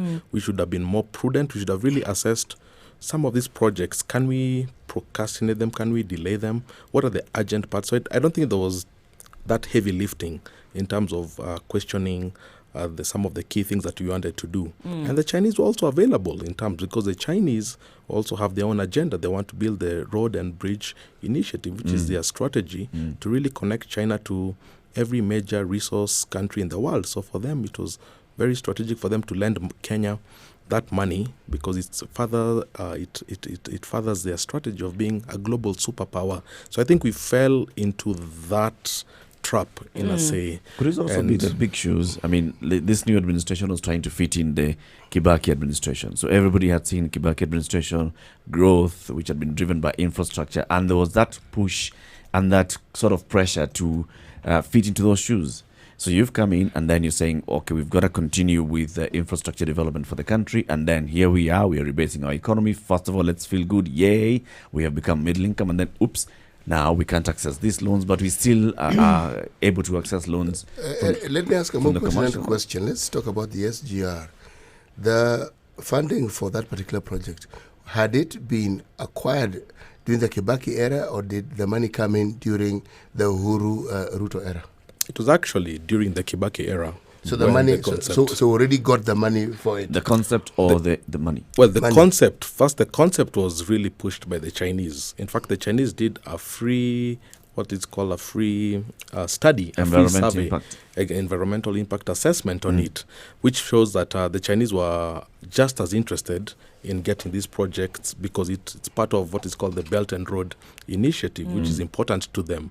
So yes, and also politically it can look very attractive because you come in as an administration and you want to show your people you're building mega projects. I can also do a mega one. So yeah, you can. It kind of plays into that. But I wish there was some hard questions that were asked about the cost-benefit analysis. What interest rates are we going to repay? How much time will this going to take for people to repay it? Because if you look at just the passenger traffic, it's hard to understand how what you're paying as passengers will ever repay that loan to China, even if you look at the cargo. And that's why I think they are really forcing out the truckers, really forcing all the cargo to go through the SGR because they really have to repay these loans, which is quite unfortunate. So I don't think anybody did that hard mathematics. And I think that's what we really need in terms of mega infrastructure projects, really looking at the hard math and really dissecting Mr. Gishinga, comparatively, we've read other nations around us who have had similar rail projects, and the marvel is just how much less it costs for a lot more. Where did this other money that we borrowed for the railway go? Because it clearly didn't go in building the railway.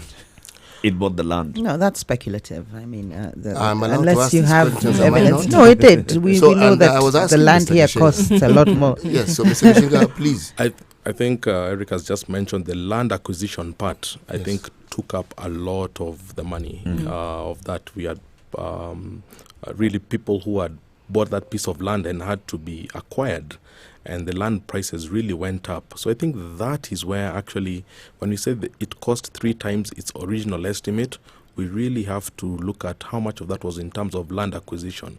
But yes, we need a full audit at the end of the day. And I don't think we've ever seen a report that really breaks before it any down. project is implemented, you're an economist. Surely due diligence is done as to the place that you could best place this particular railway. Is that not so?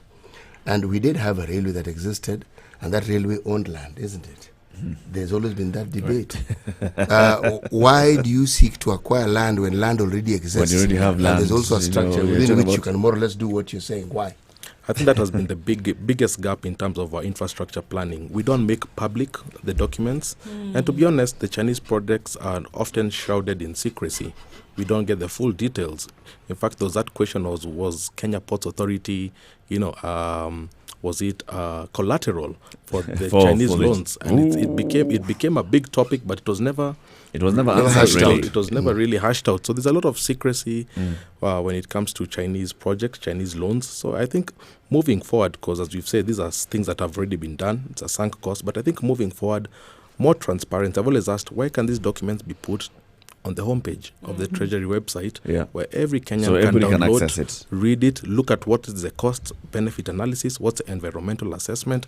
I've always wondered, why can't we unleash these documents to the public and let's make a more democratic announcement on these things. It's a situation room. It's Kenya's biggest conversation. In the studio this morning on the hot seat, we have Mr. Ken Gishinga. He's an economist from Mentori Economics, and he's here to help us understand these things of economics and how much you're borrowing, how much you need to pay. It's 20 minutes past 8 o'clock. Classic soul, R&B, smooth jazz, neo soul, and nostalgic ballads. Make some noise. Yeah. You're listening to Spice FM. Mature, intelligent talk every morning. Spice up yourself. Mornings done right. 94.4 Spice FM, Nairobi. Mr. Gishinga, you talk about us accumulating debt. Isn't this sort of in keeping with how countries develop? They have to borrow in order to develop. Do you have any alternative suggestions as to how we can develop as a nation without actually borrowing money? Well, let me first say that debt is not necessarily a bad thing. I know there are people who read Shakespeare's Hamlet, where he tells his sons, neither a borrower nor a lender be. But yes, we do need some element of debt if you want to grow. For example, if you are leasing this room as a business and we said we are making enough cash flows, we might as well want to buy the room, the building, instead of paying rent for the rest of our lives. So we could take a short-term loan to pay that. So debt, if managed prudently, can be a good thing. The challenge with Kenyan debt is along 3 particular axes. The first axis is we borrow a lot in terms of foreign exchange, foreign debt. So this is debt that has to be repaid back in US dollars, which means your sources of dollars have to be on top. And our sources of dollars are tea, coffee, tourism, because if you don't get enough dollars as an economy, you'll have challenges in terms of servicing that debt. A lot of the big countries such as the US and Japan that have mega debts really borrow in their own currency. So at the end of the day, the US can always print its way out of debt if they like. But when you have a lot of foreign debt, that's challenged because now you have to go out looking for the dollars because the loans were in dollars.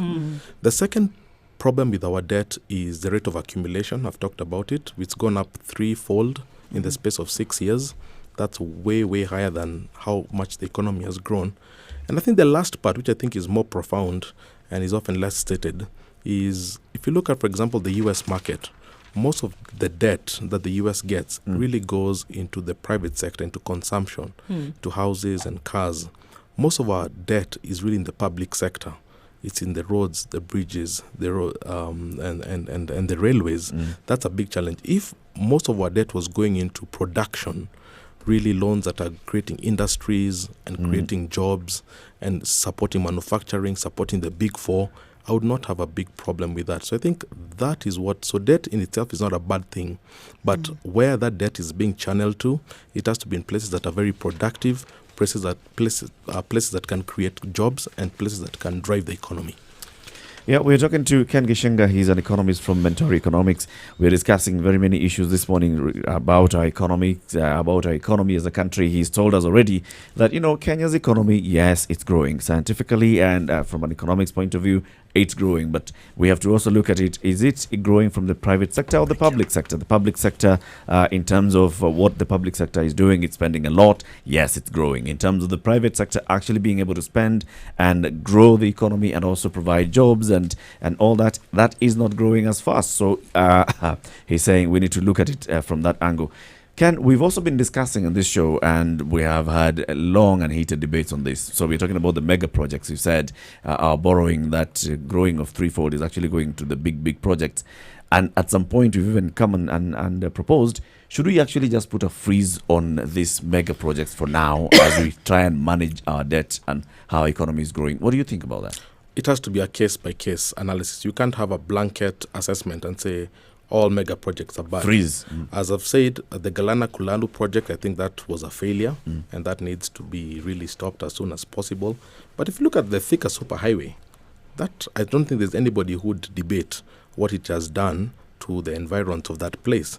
So for me, if most of our debt was going into things like the Thika Superhighway, roads that are connecting farmers to the markets, entrepreneurs to the market, I'd say that's a good type of debt. If you had 10 superhighways, I think we'd be growing at 7-8% as we speak. So we can't say, let's put a blanket block. Where are these infrastructure projects? Let's give us a couple of them. So one of them, of course, we know is the SGR. It's already gone to Suswa. Right. And we're talking about extending it to Kisumu.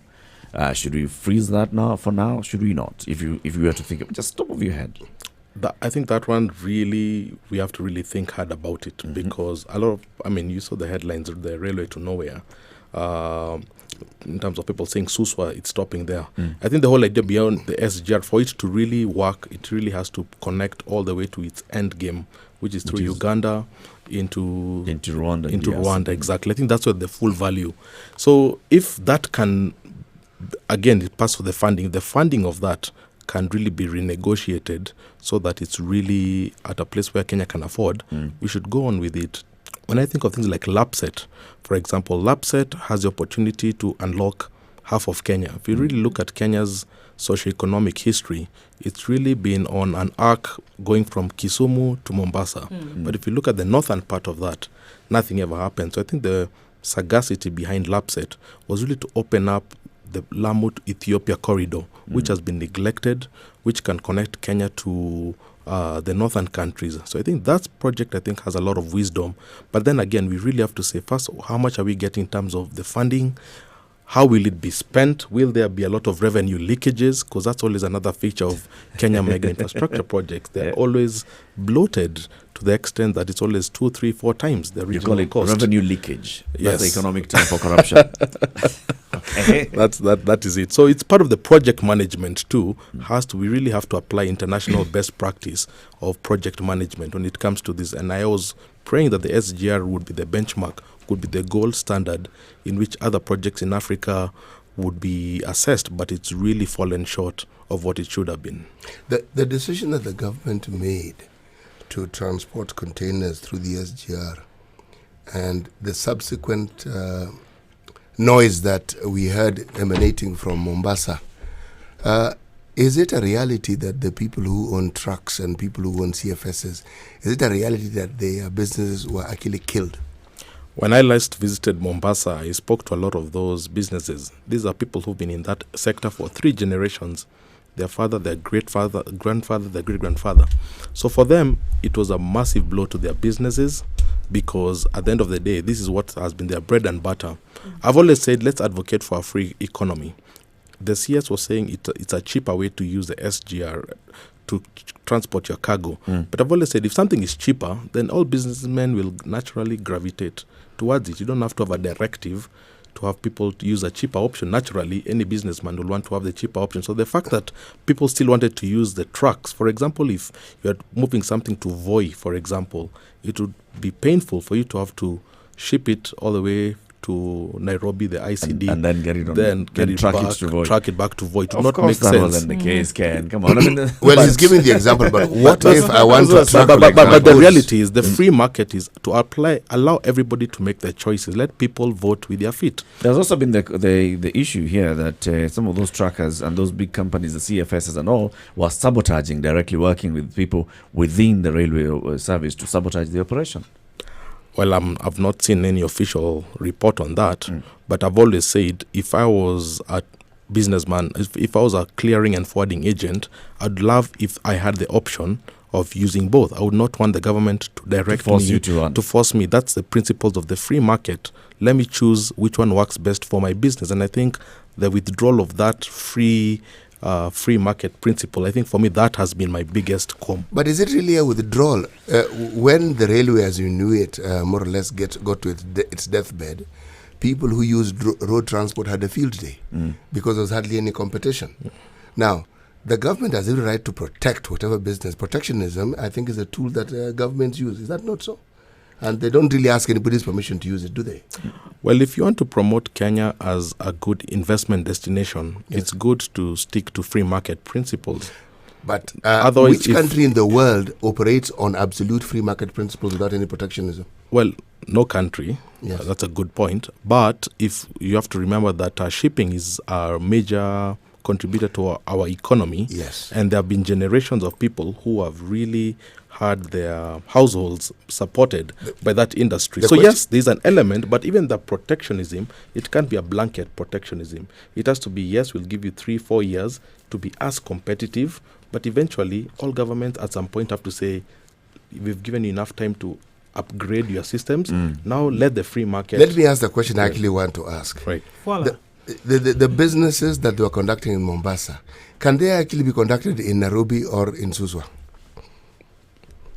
Part of it can be done in Suswa or in Naivasha, as they have proposed.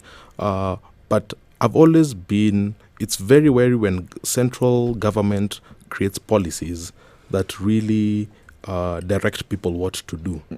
Naturally, what the government should be doing is to create that environment where people can assess, yes, it's cheaper for me to clear my goods in Suswa, it's cheaper for me to do it in Naivasha, or I actually prefer doing it in Mombasa. It's not allowing people to make that decision, and I think that is the big thing, because the more we move away from those principles of an open, transparent, free market, the more we get into very murkier waters. The railway doesn't go to Uganda.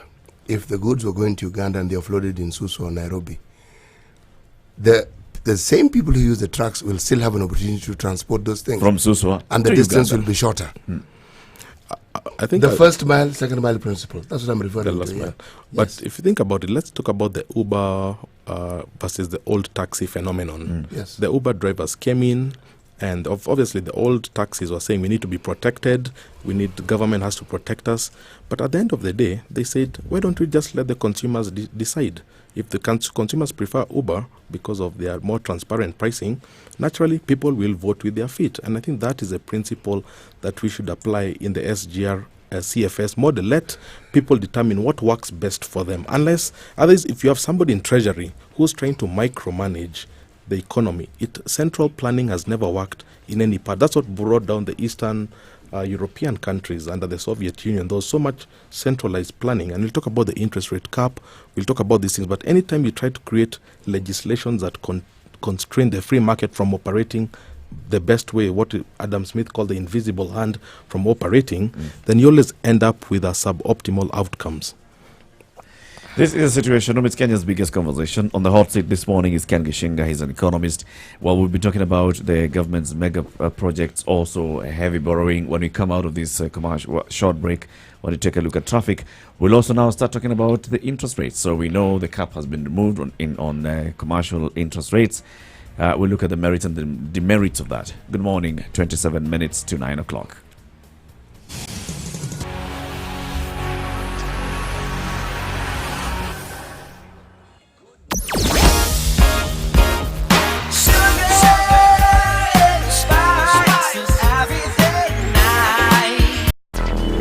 Traffic.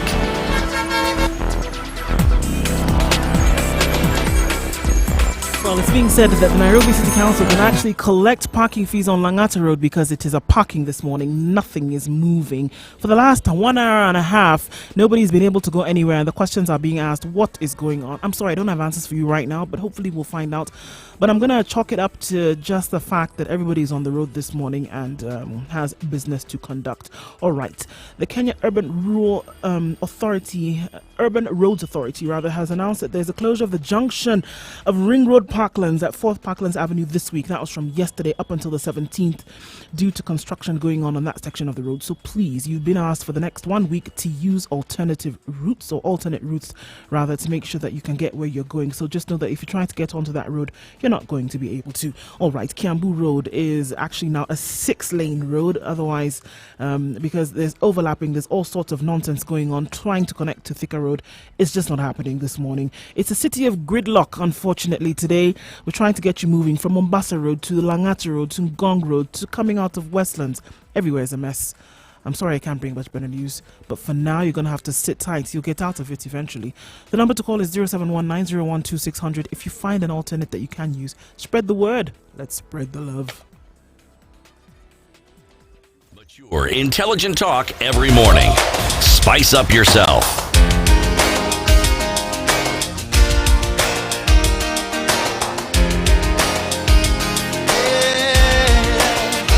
Mornings done right. 94.4 Spice FM, Nairobi.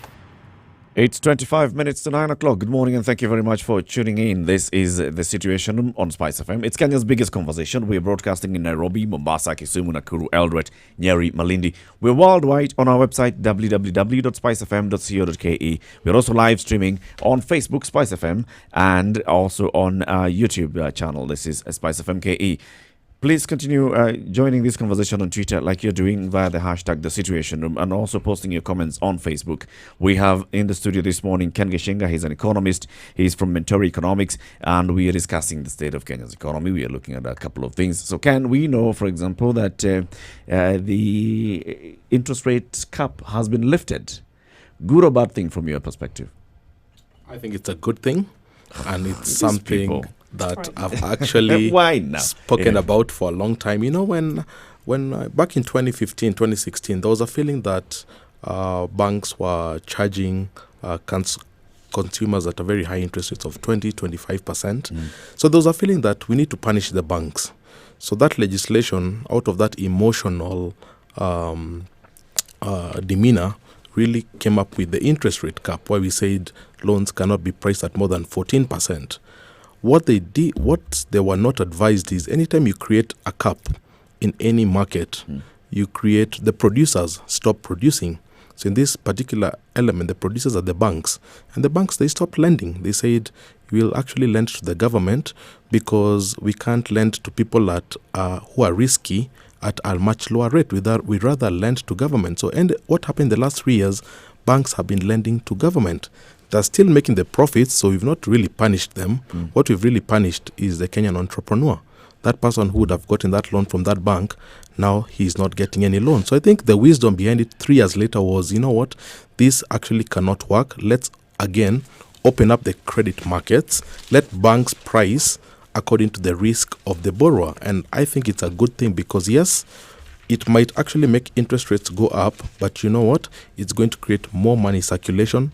People will actually get money for their businesses. And at the end of the day, that is what the economy needs. I'm not saying we should stick to a high interest rate regime, but we should allow interest rates to come down through competition, through innovation, through other ways, but not through legislation. You cannot legislate interest rates.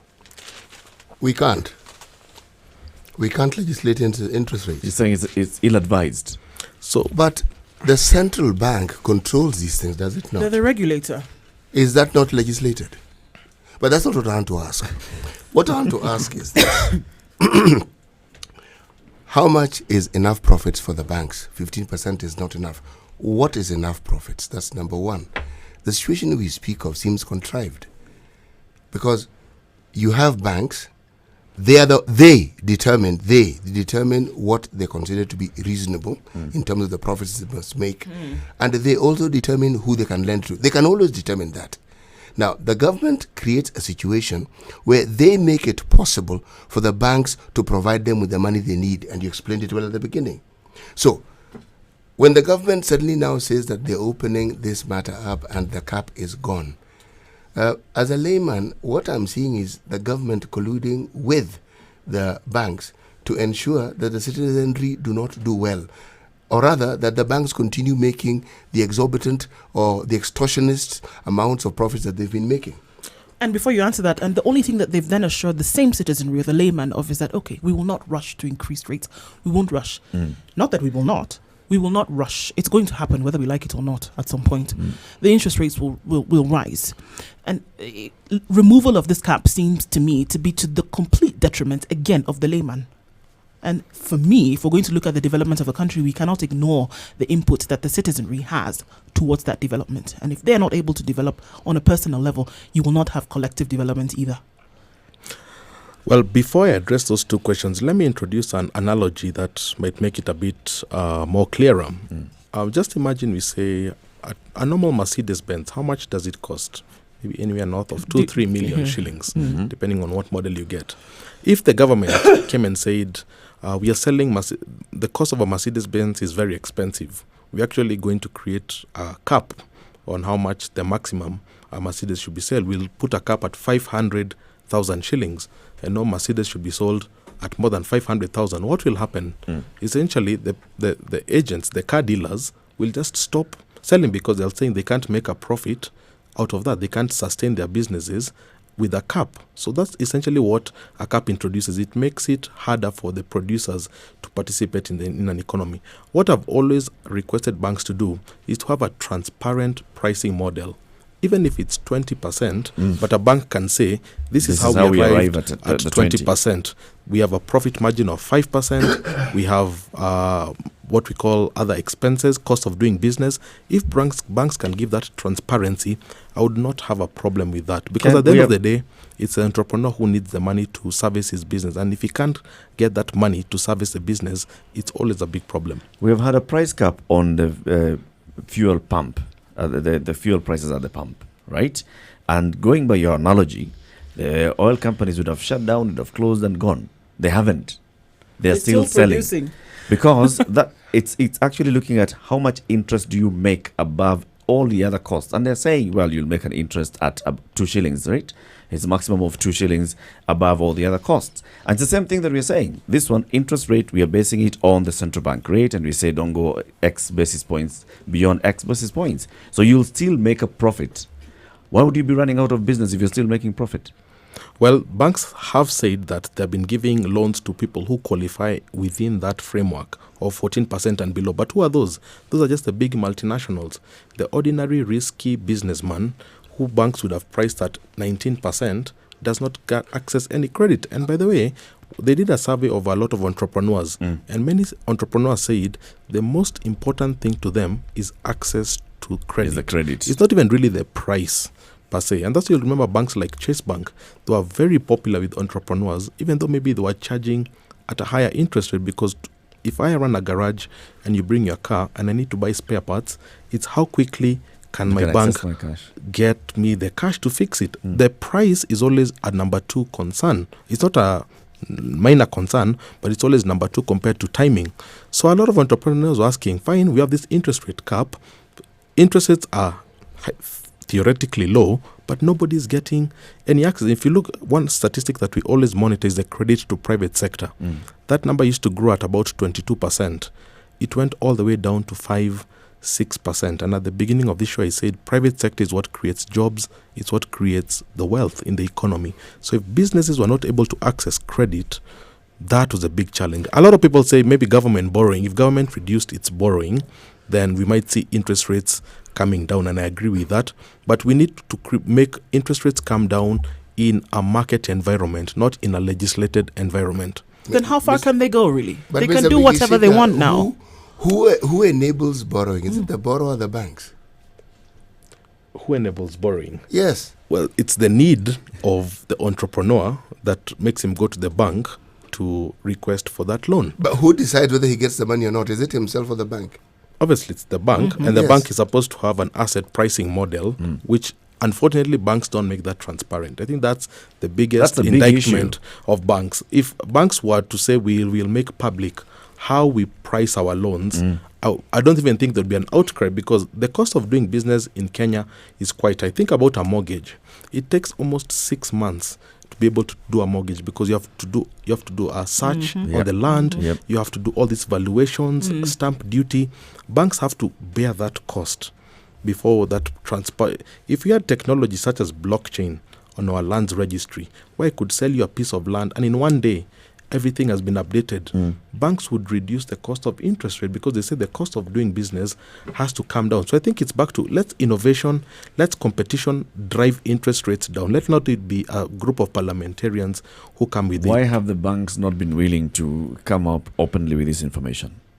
You're Why right. is it that they're withholding the information? And even knowing, before this legislation came to Parliament, they knew the complaints from the general public, and that's why you're calling it punishment, is because, well, the public is feeling we don't know exactly why we're paying this high interest rates. Why did they not react with that by saying, okay, this is why we charge you this much? In fact, even coming up with the CRBs and saying, let's use the credit rating system to give you better access to loans. They haven't embraced anything like positive credit rating. They always deal with the negative credit rating. And yet, here we are. We have basically been, arm twisted into getting back into their operating space. I think it's because of the enormous profit they make, and that's one thing they do not want to disclose. But everybody knows the return on equity in the banking sector, it's north of 30%. Kenyan banks have the highest returns in Africa, for example. And so obviously for them, who compares with us in the world? So obviously it's not in their interest to make their pricing model transparent, because if you look at it, the profit margin is quite high. So what you're hoping right now is, after this 3-year sort of punishment they've had, they would reduce what they're calling the profit margin. And even the governor said bank shareholders should be willing to take less profit on banks. That's the one way that interest rates can come down. But shareholders have many options. They can always leave a country. They can go to another country. They say, we are making 30% in Kenya. We're not willing to make that 20%. But I always say, if a sector is lucrative and is making 30% return on equity, it should be attracting many more players. And why is a central bank not allowing other players to come in? Because naturally when other players come in, competition generally drives the profits down. So for me, that transparency is what rate did the fintechs charge? The fintechs are 6% per month. So if you annualize it, it's about 72% a year. And people are still borrowing at that insane rate. So do you see the numbers of people borrowing reducing or increasing? I think the demand for cash in our economy is so high that people, even at 72% a year, are still willing to borrow. If you look at how much the fintechs are making in a month, it's ridiculous, which means the appetite for cash, we are in what is called a cash-starved economy where people are willing to pay at any price to get that just cash. to access the cash. That is a problem. So it tells you that the argument the banks have had are fallacious. This is true. Because then you also talk about the fact that, what's going to solve one of these problems is innovation and creation right here. Clearly you've talked about industrialization here, because a lot of people who are in business are actually purchasing a finished product from outside the country then to come and sell in country. Now, if we had a situation where we had innovation and we had manufacturing here, then we'd probably look at the fact that you have more people in that base. So essentially what would happen is that the prices, even of such loans, hopefully, essentially, would come down. But then who would create such an environment? It's not up to the people who are looking for this money. Who creates an environment whereby it's not conducive for us to then manufacture or to innovate or then create in country? I would say Kenya has the most innovation hubs in Africa. I think innovation is one of the benefits, if you like, of the economic downturn, is it has driven up innovation hubs where people are thinking out of the box. So if you go to the iHubs, the Nile of this world, you'll find people who are thinking about fintech in a very, very robust way. And I think that's a good thing. It's attracting capital, it's attracting FDI. It needs to be supported. M-Pesa, for example, is an example of how innovation can change the name of the game, where the biggest player comes from a telco or not even from a bank. So if we can support that culture of innovation... Who's we? That's my question. Who's we? Businesses, first of all. I think entrepreneurs really have to think innovatively about, and that's what the rise of the digital economy is really about, innovative entrepreneurs. So it's a culture. It's not one person. Like in a culture, everybody has to play their part. The academic institutions, if you go to the Bay Area in the US, you'll find the Stanfords working together with the private sector, working together with the venture capitalists.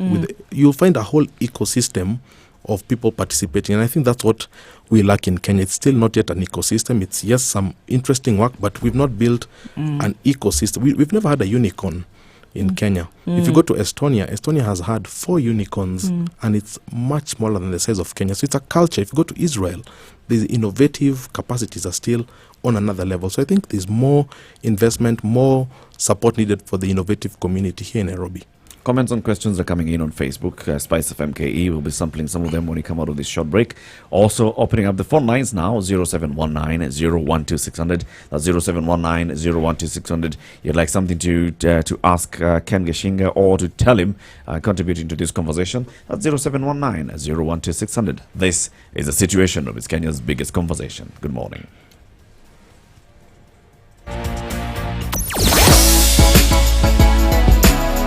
Spice and everything nice. Spice FM. Spice up your life. Mature, intelligent talk every morning. Spice up yourself.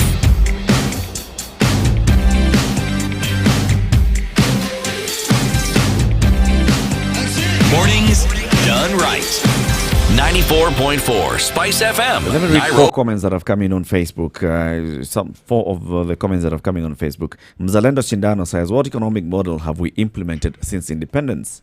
Are we good examples of mchuzi mix? And are we not going to be economic with facts?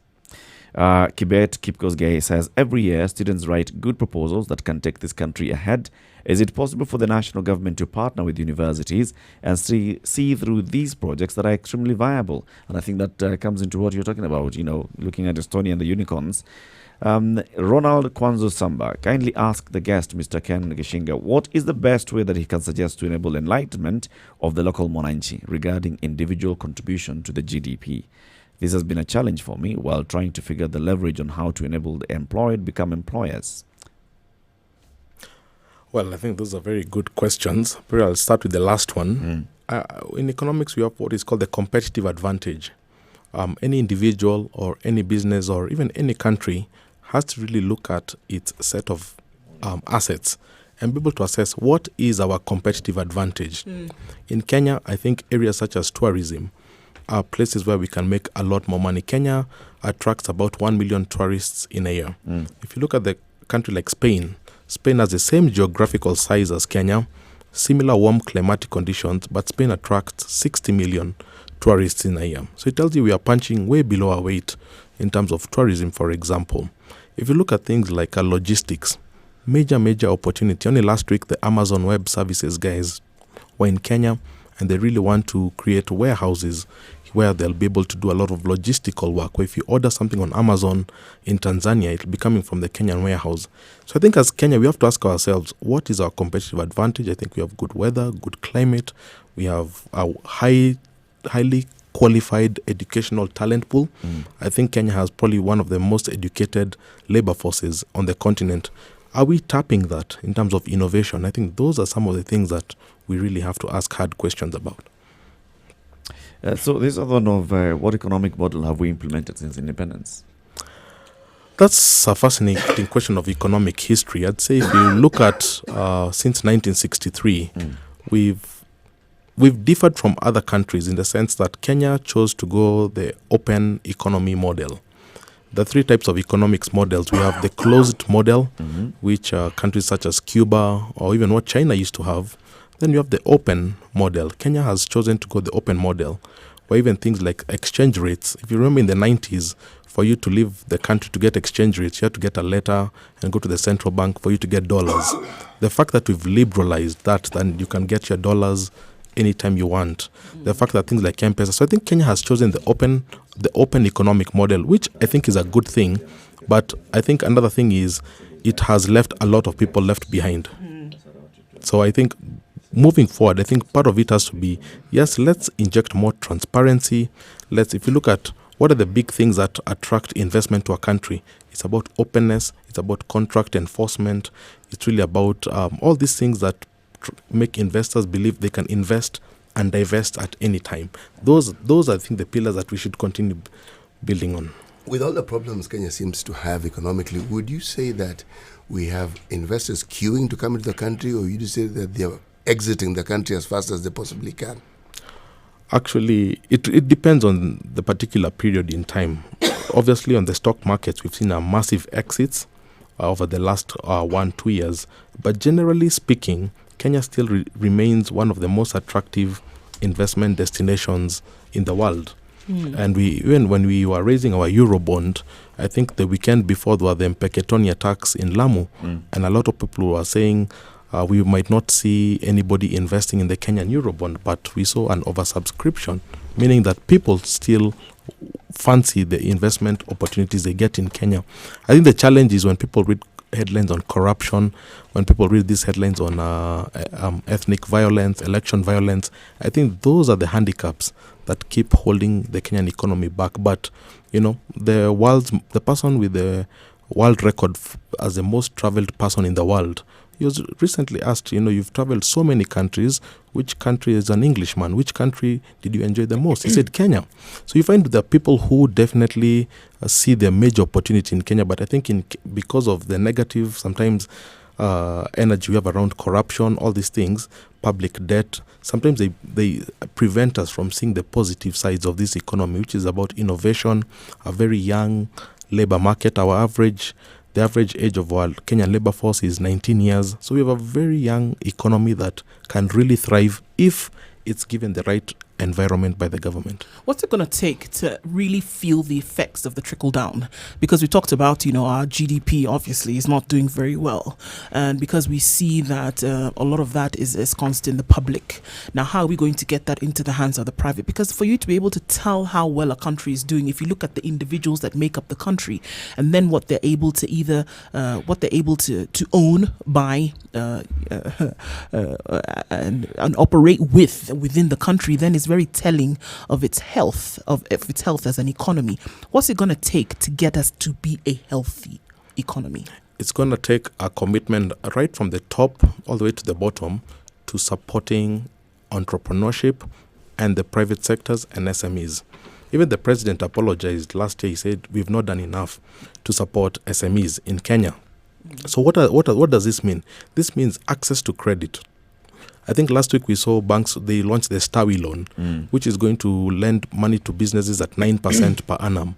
That's a very major step. If there are no hidden charges, I think that's a very positive development, because sometimes there are always hidden charges. But if they can maintain that 9% per annum, that's great. If we can allow less taxes on the entrepreneur, we are seeing a lot of businessmen being reined in court by KRA because of tax misdemeanors.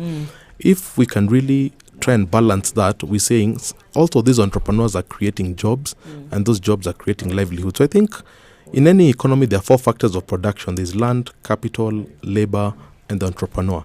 If we can support the entrepreneur, if we can support innovation, I think we can really get that trickle down that you've mentioned much, much faster.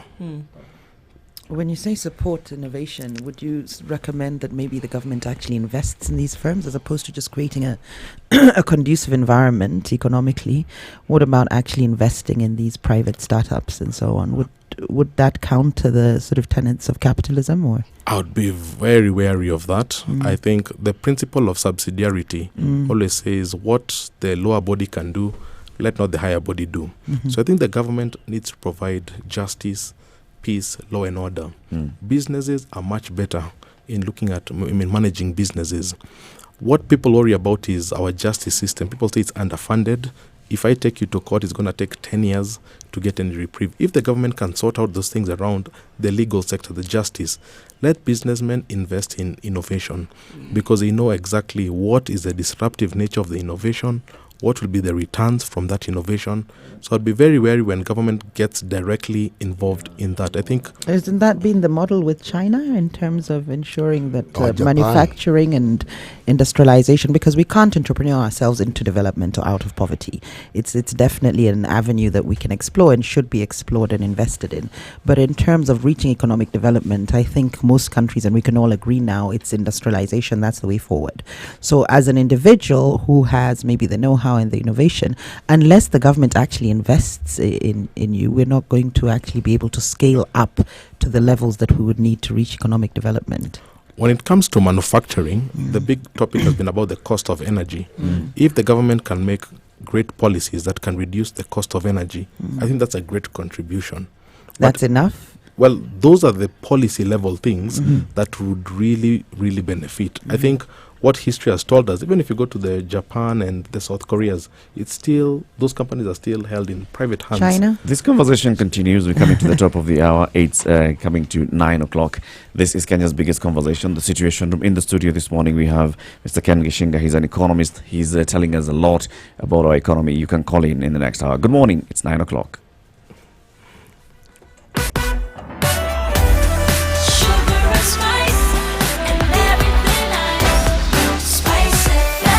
Spice up your life. Traffic. Nope.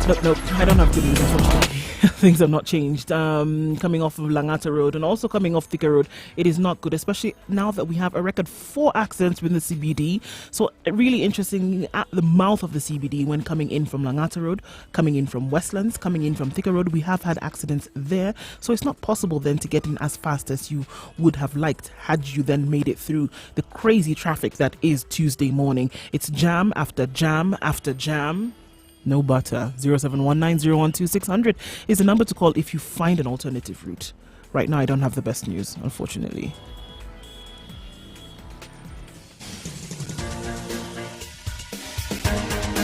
This is the Situation Room, the home of hard-hitting political commentary and penetrating insights about the state of the nation. This is a talk radio experience like no other. The Situation Room, a place for hard truths, debates, and elevated conversations. The Situation Room, witty, political, engaging, deep, controversial. In the room, we have Jerry Thorne, lawyer, political strategist, an insider in the corridors of power, ready to take on any side of the debate with her signature eloquence and grit. C.T. Muga, researcher, academic, seasoned political observer, a fountain of wisdom in these politically uncertain times. Ndu Oko, Nigerian by birth, Kenyan by choice, communications expert, Pan-Africanist, a truth seeker and believer in people power, and Eric Latif, agent provocateur, the man in the chair, seasoned journalist, news hound, a man who believes in punching up, not down. This is the Situation Room, the only way to start your day. On the hot seat is Ken Gishinga, economist from Mentori Economics. I'm taking the phone calls this morning, 0719-012-600. That's 0719-012-600. Just before we went to the top of the hour, I had received a call from Amani, and Amani, I'll be waiting for you to call back. I'll pick up your call shortly. You were responding to something that Jerry had raised, Ken. Yeah, I was talking about the Asian tigers. If you look at Singapore, South Korea, these countries, as you say, they've grown a major manufacturing base, which is true. In fact, I think South Korea is one of the best examples because South Korea and Kenya in the 60s were really at par. But if you go to South Korea today, it's really a first world economy. But if you look at what South Korea did, they made major investments in research and development. So the big companies that took advantage of that, the Hyundais, all those countries, really are in the private hands. So what they really did was create a low tax base, heavy investments in research and in development. And I think that's where government needs to play, really making the regulatory game fair, making intellectual property, companies have support of the intellectual property in terms of what they invest in. Those are the things that really support a vibrant entrepreneurial community. Right. In terms of the economy, we talk about how much money we lose through domestic corruption. What about the amount we lose through tax evasion, through transfer pricing and so on? If we could put a curb on that, do you believe we'd have enough money to actually pay back all our loans and not have to take any loans and actually develop economically? Absolutely. I've always made the argument that the reason we talk about public debt is because we are not having a correct tax policy in this country in terms of who pays the taxes and how much of it they pay. I've looked at things such as the land rates we pay, for example.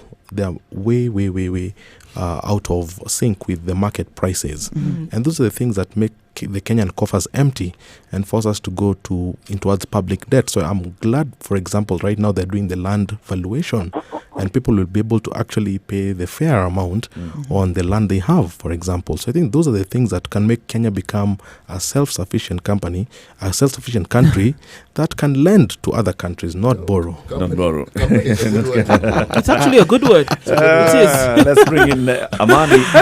Amani, good morning. Good morning. How are you? Very well, thank you. Welcome to the Situation Room. Thank you. I love the gender balance. I think you have 2 women and 2 men, so that's great. That's a good start. And the conversation is always great and entertaining and challenging, so that's good. I like that. Thank you. I just have a question for the economist, and that is about the interest rate concept in general, especially when it comes to banking or financial services. And this is because I think a lot of countries, especially African countries, have followed the Western model in terms of banking. If we followed, let's say, the Muslim concept of banking, where there is no interest, then you find this issue or concept of interest is actually a moot point. It's a debatable point that it's necessary for banks to sustain themselves and be profitable. The Muslim banks don't charge interest, and yet they're very profitable and they're very rich countries. So how does the economist sort of understand that other way of doing banking business that may be actually good for Africa as we are emerging economies? And interest rates a lot of times dampen our capacity or ability to actually borrow the money in the first place.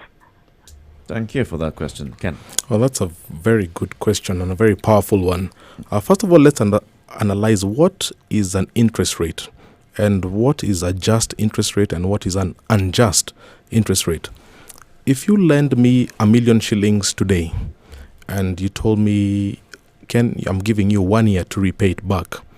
If I repaid you back 1 million next year, I would not be doing justice to you.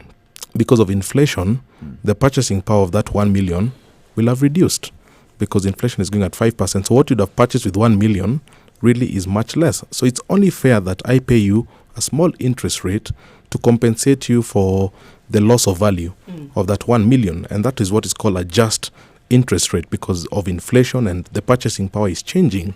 So interested in what the problem we have is now what is called usury. And usury is really now when lenders or Shylocks really charge much more than what is the just rate. That is what is called reserve. That's called what is called the pound of flesh in terms of the Merchant of Venice when they charge much more than what is acceptable.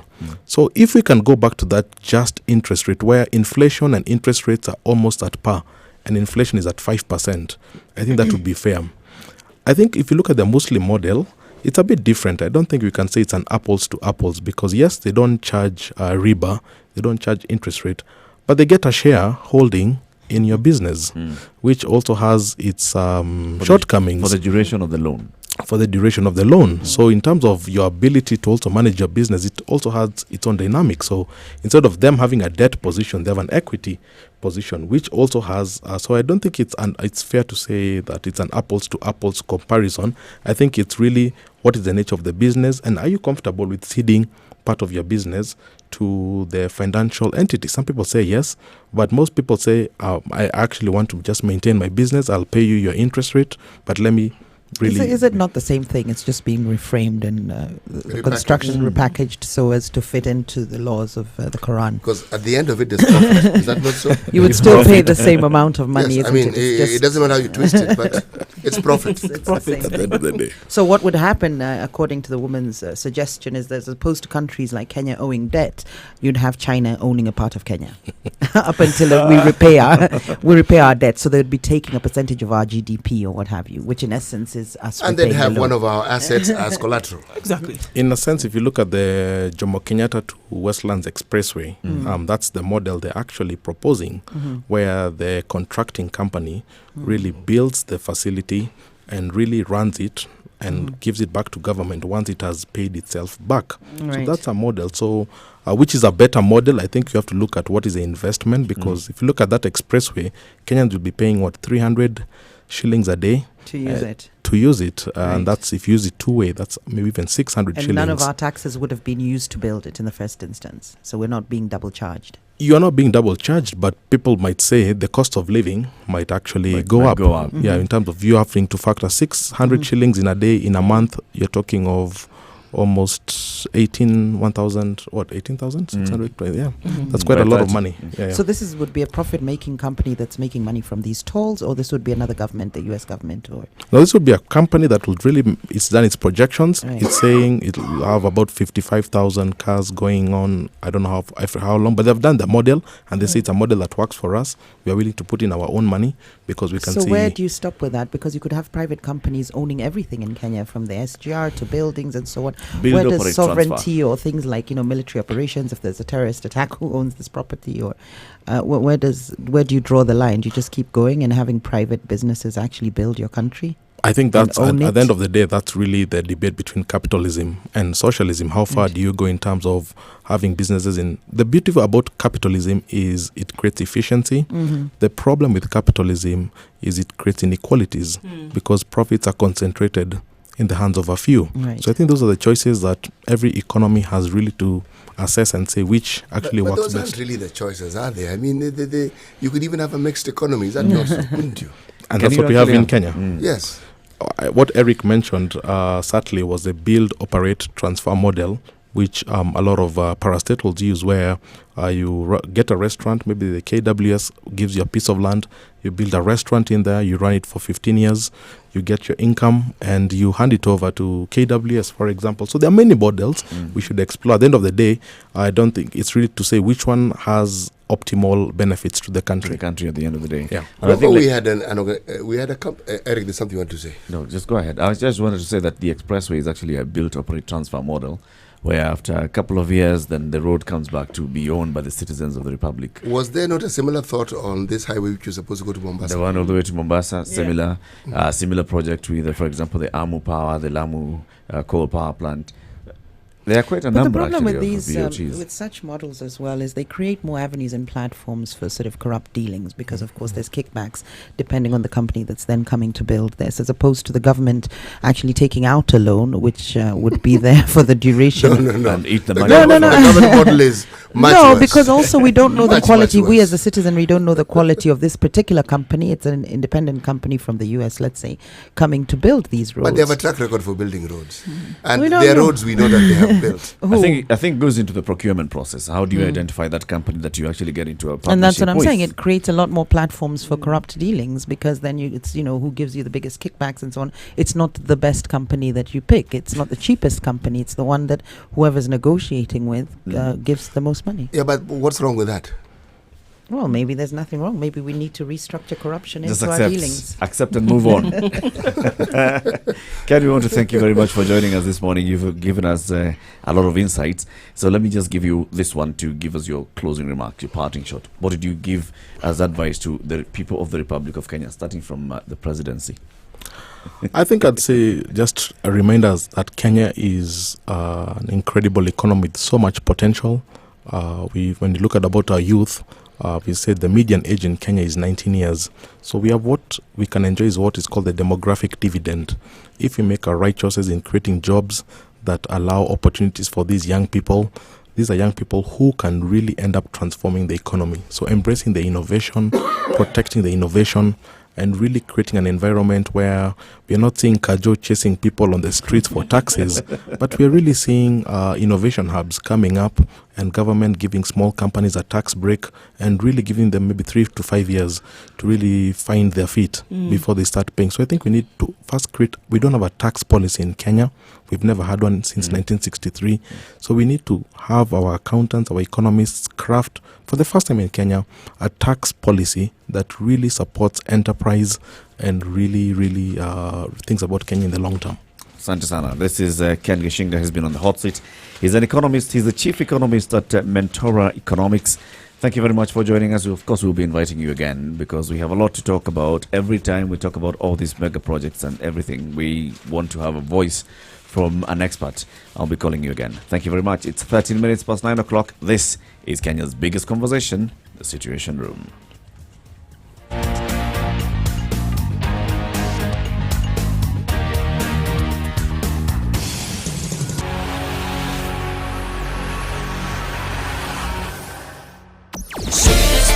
Everything nice. Alright. Okay. Spice up your life. Mature, intelligent talk every morning. Spice up yourself.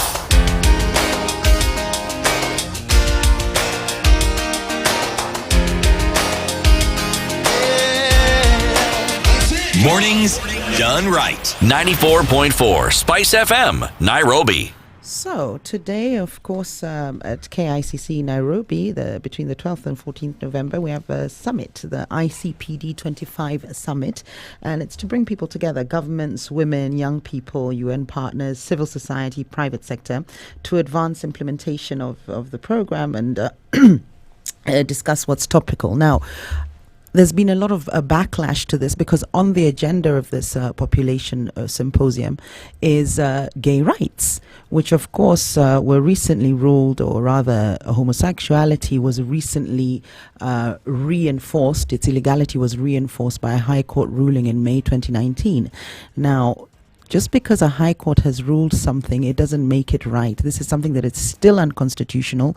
But what is scary is that we're not being allowed to have debate around this, which of course also violates our right to freedom of expression. So I think it's important that we bring this back, given what day it is. This is on the agenda. It will be spoken about at this symposium, amongst other things, including sort of population control. There's abortion rights will be discussed as well. But the backlash that has come from what I would call the sort of conservative community in Kenya, including church-based and faith-based organizations. We saw earlier when we were looking at the newspaper review that the Muslim clerics have called for people not to attend this summit. We've also seen that some groups are forming their own splinter symposiums on the side to discuss similar issues. This is, of course, ignoring that this is a UN funded, or it's using the UN as a platform, so it brings together many nations. Kenya has been picked to host this summit, but the fact that we have refused bluntly as a nation to discuss homosexuality yet again is very worrying. It's something that needs to be discussed first and foremost because it is unconstitutional to criminalize it. I'll be looking at the different constitutional provisions that we are given as Kenyans that must be protected. These are rights that cannot be limited, not by assertions such as the court put forward that it's untraditional, because there's untraditional practices that have been barred, for instance, circumcision for women. We've talked about that. So we have to be very careful when we're constituting the law and creating legislation that it's done within the legal framework, no matter what our societal attitudes are. What is it that the Constitution would say, or you would say, has protected the issues of gay rights? Okay, if we look at gay rights, you have in the Penal Code sections 162 and 165, which criminalize homosexuality. Now, if you then look at the Constitution, and what the Penal Code, this is, I'm talking about colonial laws, by the way, so this dates back. And I want to deal with this homosexuality issue from a number of angles. First of all, we'll deal with it from a legal perspective. We'll also look at it from a social perspective and the impact, the stigmatization of homosexuals has on the people and the population as a whole. And we'll also look at it maybe from a religious perspective, because these are people who come in very strongly against the idea of gay rights, which are basic human rights. And interestingly, which I find very ironic, is that some of these churches and organizations have actually been complaining that they're not allowed to participate in this symposium, or they haven't been given the platform that they would like to participate in this symposium, claiming that it is discriminatory. Now, the fact that they're being discriminated against and they're upset is exactly what the homosexuals feel. So it's there's some irony in that. But if we look at the Penal Code, it's section 162 and 165, which criminalize homosexual activity or homosexuality.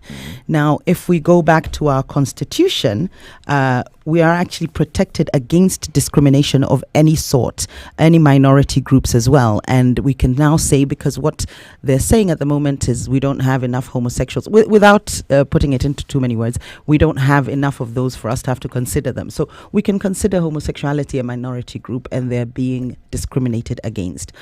So it's a provision that is being violated in the Constitution. So in not repealing, which is what legal attempts have been made at repealing, which is removing these penal codes laws, which are very sort of draconian, archaic and old-fashioned.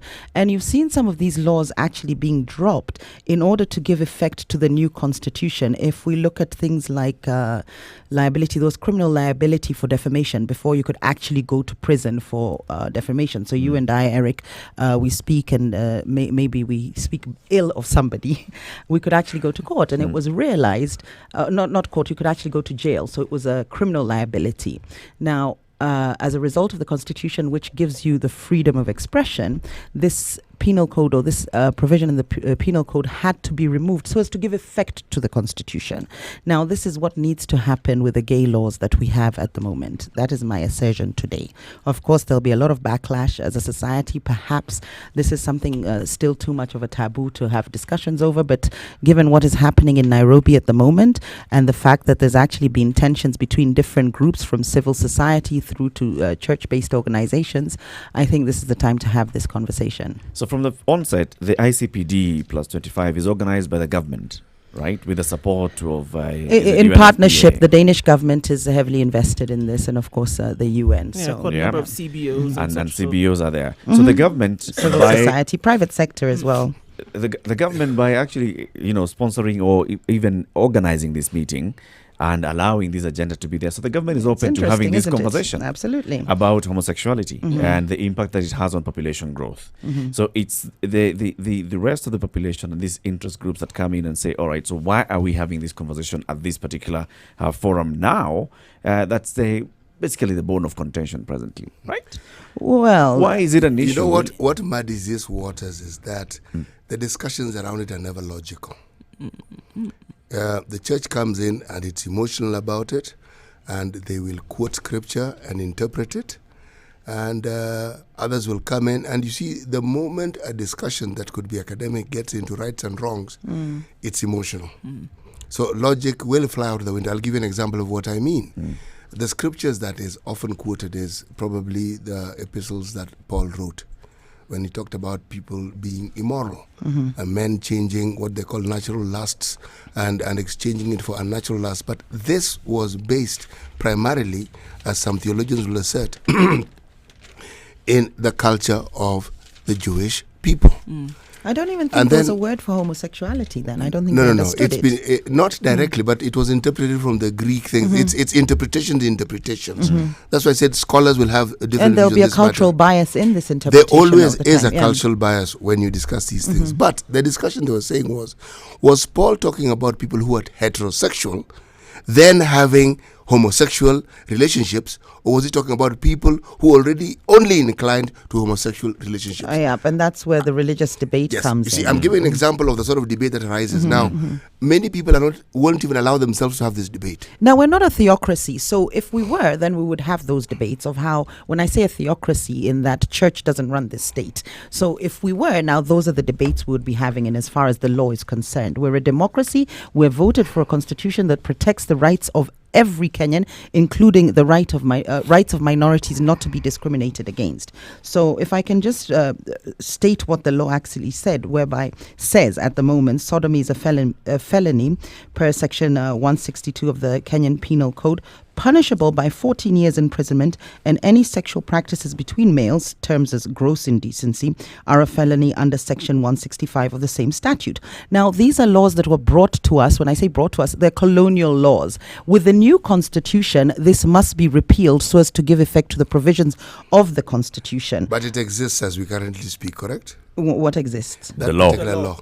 Yes, they refused. There was a case where somebody took it forward to the courts, forcing them to repeal these laws because they are unconstitutional. Now, the courts gave back, and I'll discuss in depth what the court's reasoning were. That's why I talk about values and tradition. And they actually refused to repeal this article or this section of the Penal Code, 162 and 165. A few weeks later, Botswana had a very similar court case, and they repealed their laws banning homosexuality. So, of course, a lot more liberal, advanced society there. But I want to discuss this, first of all, within the legal framework, within the laws, because we don't want any emotions coming here. And remember, with the law, it's not emotional. It's purely objective. This is something we have voted in as a constitution. Kenyans will make it emotional, but it already is emotional. The basis of law is emotion. I mean, it comes from there. It comes from something that you feel, and then now you go and legislate it. No, of course, the law must serve the man. It's not for man to serve the law. But here we must adhere to the constitution very strictly because of the risks we run. And if we're to legislate because we feel a certain way and actually be mischievous in how we then keep within the framework of the constitution, it can lead to very dangerous situations. We must adhere to the law. We voted in this constitution, and the constitution, of course, supersedes any court ruling. It actually supersedes any legislation in terms of statutes. So why this is still illegal, I don't understand. I want to discuss it. I know the religious groups and conservatives within society will come in and they will have their say, but let's look at this principally from a legal perspective to start with. What would have been the judge's reasoning and so on? That's what I want to discuss, especially when they talk about traditions, and I'll read out what the judge's rulings were. They talk about traditions and so on. That's what I want our audience to think about today. Let's go into it straight away so that we have at least 5 minutes before we do traffic, and then open up the phone lines and then see what exactly is it that made the judges reason this one, why they were saying exactly what they were saying.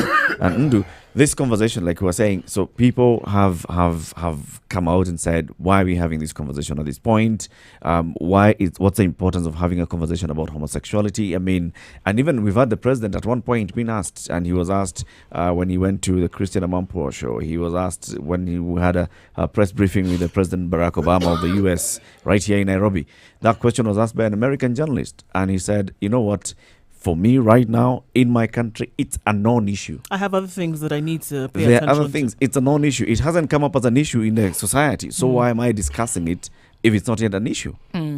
Well, I think the conversations are being had. The discussions are quite heated across the country. So I don't know if that's what he meant at that time when he said that, because this conversation has been going on easily for 10 more years, alongside that of abortion and other things. So, I mean, at that point, probably what he felt was that there are other things that took center stage in terms of, the ladder up where it comes to things that now affected the country. So I don't think, and also it was quite thorny.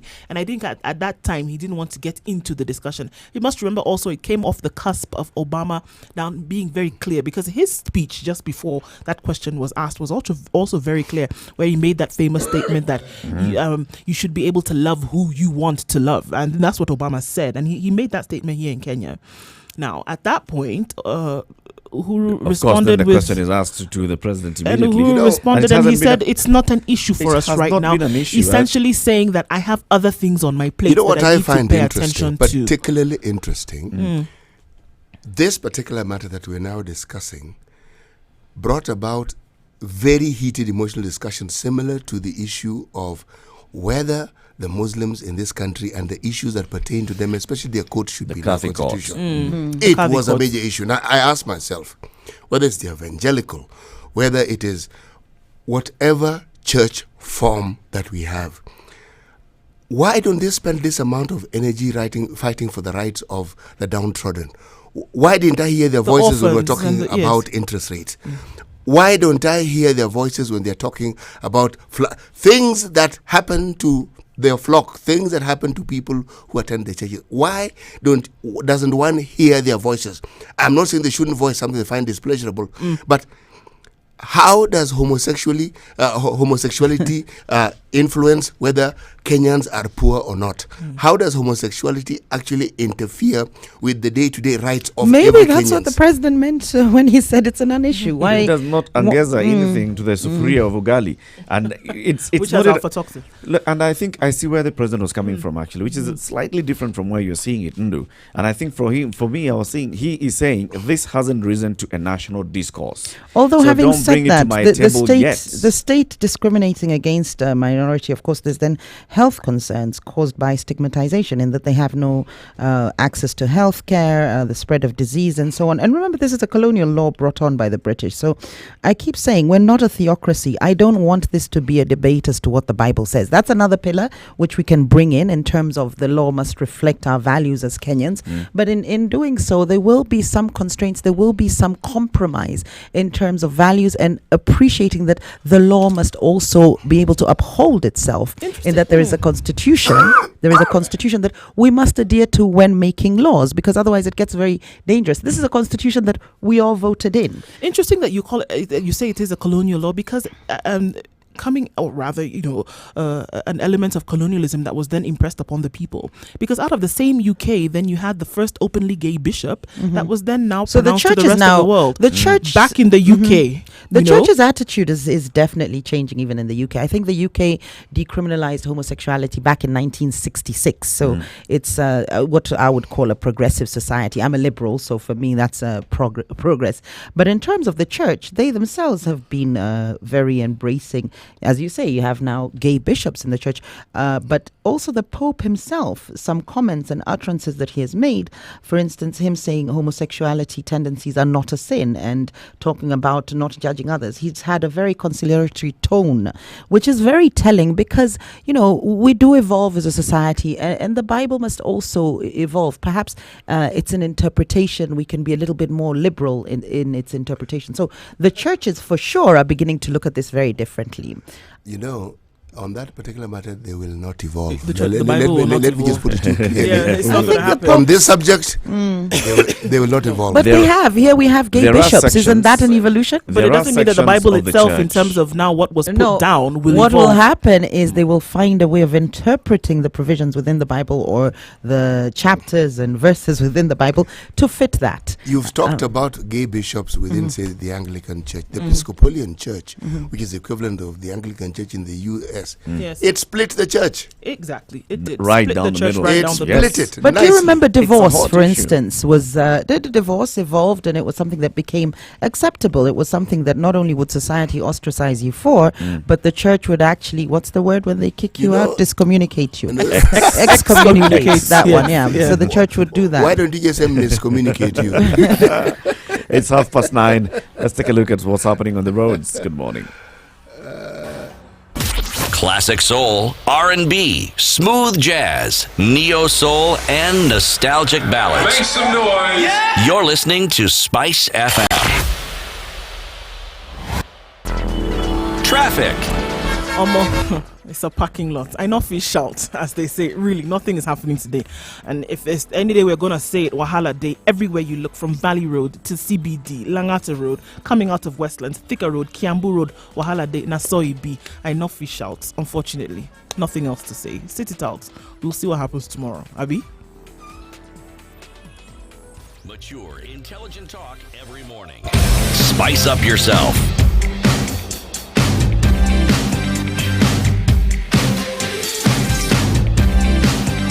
Mornings done right. 94.4 Spice FM, Nairobi. Phone lines are open 0719 012 600 0719 012 600. I'm opening up the phone line so we can have this conversation. Is it an issue? Is it still a non-issue in this country? Well, so Njeri is saying let's not look at it from a religious standpoint. Let's just look at it as a or society. sort of societal attitudes thing. Let's keep this legal. Initially, of course, we'll bring in all the religious, but those tend to be subjective. I want us to stick to the law and look at how unconstitutional even the ruling by the judges were. Solomon. Yes. Good morning. Morning. Yes. I can see you guys are talking about homosexuality and gayism. Yes, we are. Yeah, my opinion is this. First of all, the Bible came to us in the last maybe 200 years. But before that, we are surviving our African customs. Jerry, Yes. you are Kikuyu. Yeah? Yes. And our Kikuyu customs do not allow homosexuality. Right. Any other customs, Kamba, Maasai, does not allow. Where So does it say that? And what did we do with gay people previously? We used to stone them to death, or maybe they are It taken wasn't to the that we forest turned a and blind eye? because you see, it is a taboo to do that. Yeah. In African custom, a divorce was there, and divorce was maybe, for example, it was after a result. Maybe the wazes have talked, and they see there's nothing a carpet. They'll allow that. Yeah. But see, when it comes to gayism, is even from the point of the Bible, is a man will leave his house, meet with you. Not a man is a man. In the Deuteronomy, it says when a man sleeps with a man, it's a sin. What we are trying to do is, you see, for Americans, it's not about morality. It's about how much money we're gonna make with this issue. Because gay rights have become like NGOs are all over. They are spending a lot of money. So it's all about money. But as Kenyans, we should be guided by what are our customs. Because I may be a Christian or a Muslim or a Buddhist, but I belong to a certain tribe, yeah, or a certain culture where I am born. If I'm born, I'm certain at this age. When I'm married, people go to the ratio. Those kind of things. Those are customs. No, some cultures we can say are outdated. What about female circumcision for the girl child? Should we stick to that because it's cultural and it's a custom, it's something we've done? Or should we have girls being sold off and getting married at age 10, 11 because that's what cultures have done since time immemorial? But Jerry, for example, when it comes to women being married at a very young age, it's when women reach puberty. So when you reach puberty, you can give birth at things, you can get married. But because we have amended our custom and say, before this woman get married, let's at least have her have education. So we've amended our custom. Yeah, no, not amended. We have allowed. We've allowed. So we've changed and we're evolving. I say a time frame, but that's not the thing, because if you say people being sold off, because even at ratio, msichana anaenda kwa mbuzi, mbuzi anaenda kwa it's usually an exchange. No, you know, it's very difficult because, of course, you have a bias. It's a blind side. But you've just given an example where our cultures have evolved to fit in with the times. You know, on the line as well as we're having this conversation, I have Kemunto also from Nakuru. Kemunto, good morning. Morning. Good morning. Now I wanted to say this. For the lady who said the Bible should evolve, I'm a Christian. If she calls herself a Christian, she knows that the Bible is the Word of God and it will never change. And yes, it will never change. Didn't it change 2,000 years ago with Jesus coming, where we got the New Testament? That was not a change. It was just being incorporated to whatever was there. It was bound to happen. If you read your Old Testament, there's a projection of a Messiah. But there's different versions that keep coming out, the King James Version and so on. But the interpretation of the Bible also could change. But go on. Okay. What I know is a lot of people are being saved because of that thing you're calling interpretation, because many people are being brainwashed because the Bible is so diverse, so people can translate it to suit their own interests. Which at times is not good. So if you're a Christian, pray for the Holy Spirit to guide you. I'll leave it at that. Thank you, Kemunto. Amani, good morning. Good morning again. Good morning. Yeah, I have a number of comments to make, and that is, first of all, when the Constitution was passed in Kenya, it is not a given that everybody agreed with every single provision of that Constitution. Yes. Yeah, so there's no way I think Jerry can say, well, we passed it and therefore... Well, the way democracy works, it's the majority. Hold on a minute. Yeah. That we rubber stamped everything in it. That's not possible. That's not even reasonable. Yeah, that's number one. Number two, when it comes to the Pope or the Catholic Church teaching on homosexuality, there are two different components to that teaching. And one of them is that the tendency to homosexuality is not a sin. Right. But the engagement into homosexuality acts or thoughts is a sin. Right. All right? And we treat people of such tendencies, with mercy. If you're a kleptomaniac, this, for instance, you have this passion to steal and grab stuff, all right? Okay? Well, we don't start, accusing you of the sin of theft until you actually commit that theft, all right? And so it's not a matter of being unreasonable or emotional. It's a matter of understanding the actual teaching and the substance and the content. So I think we need to... Didn't the Pope... I want to give some context to what the Pope has said, because in terms of him being liberal, this is as liberal as Catholics have had as a Pope. So, for instance, in 2013, he said, if they accept the Lord and have goodwill, who am I to judge them? This was in reference to a question he was asked about homosexuality and the church and the idea of gay bishops. Now, that's very telling in terms of the position of the church. And they have been things, for instance, things like... Sorry, can I just comment on what he just said, please? Absolutely. Will you proceed? Yeah, okay. Now, when the Pope made that judgment, the Catholic teaching is very clear about judgment. It says, you judge an act objectively. So if you are having, I'm not saying you are, but let's say you're having an adulterous relationship outside of your marriage, all right? Now, I may not have all the facts, but I will say, if it is an adulterous relationship, it is sinful, okay? However, because I don't have all the facts, I cannot keep insisting you're committing adultery when you may not be. Because, for instance, maybe you were married and your marriage was annulled. There was no facts that were missing here. He was being asked about gay priests, so there was nothing that he wasn't taking into account. And he was very specific in his response. If they accept the Lord and have goodwill... So forget their sexuality. In essence, what he's saying, forget their sexuality. We shouldn't even regard their sexuality. Of judgment, no. I'm giving you the context of when the Catholic Church speaks about judgment, that is what it means.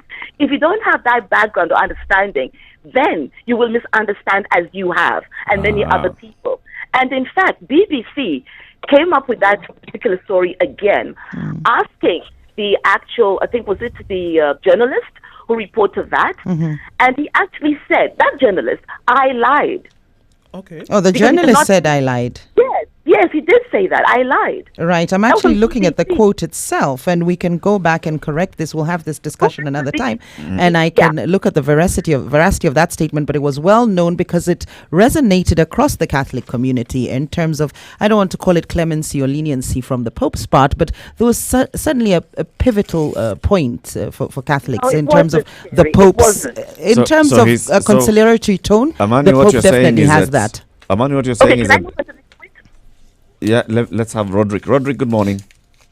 Good morning. How are you doing? Good morning. I don't know why we are having this discussion. Okay. It's being had in the city can from today. We just Explain. Let an entrance be an entrance and an exit be an exit. We were created in a different ways with God. God created different people differently. Listen, I want to discuss something about things changing in the Bible. We had something called purgatory for the longest.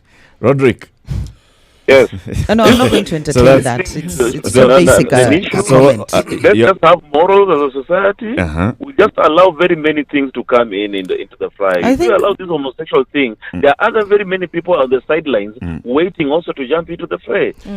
So I think you should just hold this issue of homosexuality and let people suffer. You think it's moral to let people suffer discrimination? Roderick, what in your opinion is wrong with homosexuality? Because you clearly think it is wrong. Yes. We bring up our children. We and we were brought up and we bring up our children according to the values of Christianity. True, yeah? Mm-hmm. Yes. And let us continue on that path, and we are told, and we just know that this is wrong and this is right. Let us do as the Holy Book. The foundation of this country was built upon the beliefs of God and peace and love and all that. But now, Roderick, do you appreciate that there are other people who don't subscribe to the Holy Book? No, and there's some who do and understand that there's certain provisions that we must overlook. I mean, the Bible condones slavery, for instance. Is it something that we should say should carry on? Okay, I don't know. Thank you. Well, good morning, Cedric from Vihiga. Yes, good morning. Good morning. I'm really enjoying your debate. Mm-hmm. And I'm calling you from Vihiga. Yes. Right. Cedric, what do you think of what we're discussing, homosexuality? You know, the religious leaders have lost track. Just like one of the panelists has said, there are so many issues in Kenya that they're supposed to be articulating and fighting for. Injustices that are happening to people here in Kenya, issues of dates, issues of gender violence, and many other issues they're supposed to speak about. They have not raised their voices on those issues. But they're quick to talk about homosexuality and all that. The Bible is very clear that you allow people to do whatever they would want to do. At the end of it, God is going to judge them. And that's why he gives us what they call a free will to choose what to do. But as you do it, then at the end of it, there's judgment. There's consequences. Yeah, the only time the government should actually intervene is if it's affecting and harming other people. So sexual relations between two consenting adults, why is the government getting involved? There's nobody it is harming. They say it's harming our values and our society. How so? That is true. If it's harming another person, then you would say it's wrong, it's infringing on their rights. But then I don't support homosexuality myself. I'm against it. But I'm saying... Why are you against it? I don't seem to agree with it. It's a bias. But I'm saying, But you have no problem with those that... An individual who chooses to take that route, that is his own free will and choice. And do you think the law and the state should accord them the same rights as human beings, the same human rights as every other Kenyan? You know, even the state, or rather, you can't legislate morality. You can't. Issues to do with morality, you would not even be able to legislate and manage. Yeah, unenforceable. You allow people to make their choices, but then you tell them if the choices are going to infringe on another person's right, then that is where the law comes in. Absolutely. You are not going to accost homosexuals because of what they have chosen to do. Sure. If you do that, you would be going against the law. So allow people to make their own free choices. And should the government protect their rights as well as Kenyans, where they have the right not to be discriminated against, and hence repeal Article 162? They are Kenyans. They pay taxes. They need to be protected. Sure. They need to be given a chance to access medical treatment. All those things are supposed to be given as Kenyans, just like everybody else. But then the religious leaders will be told there are many other issues they can be able to help Kenyans articulate loudly. This is a non-issue. Cedric, thank you very much for your call this morning. This is the elephant in the situation room this morning, homosexuality. Jerry is saying, well, it's a right, just like any other right. 0719 012 600. It's 9:45.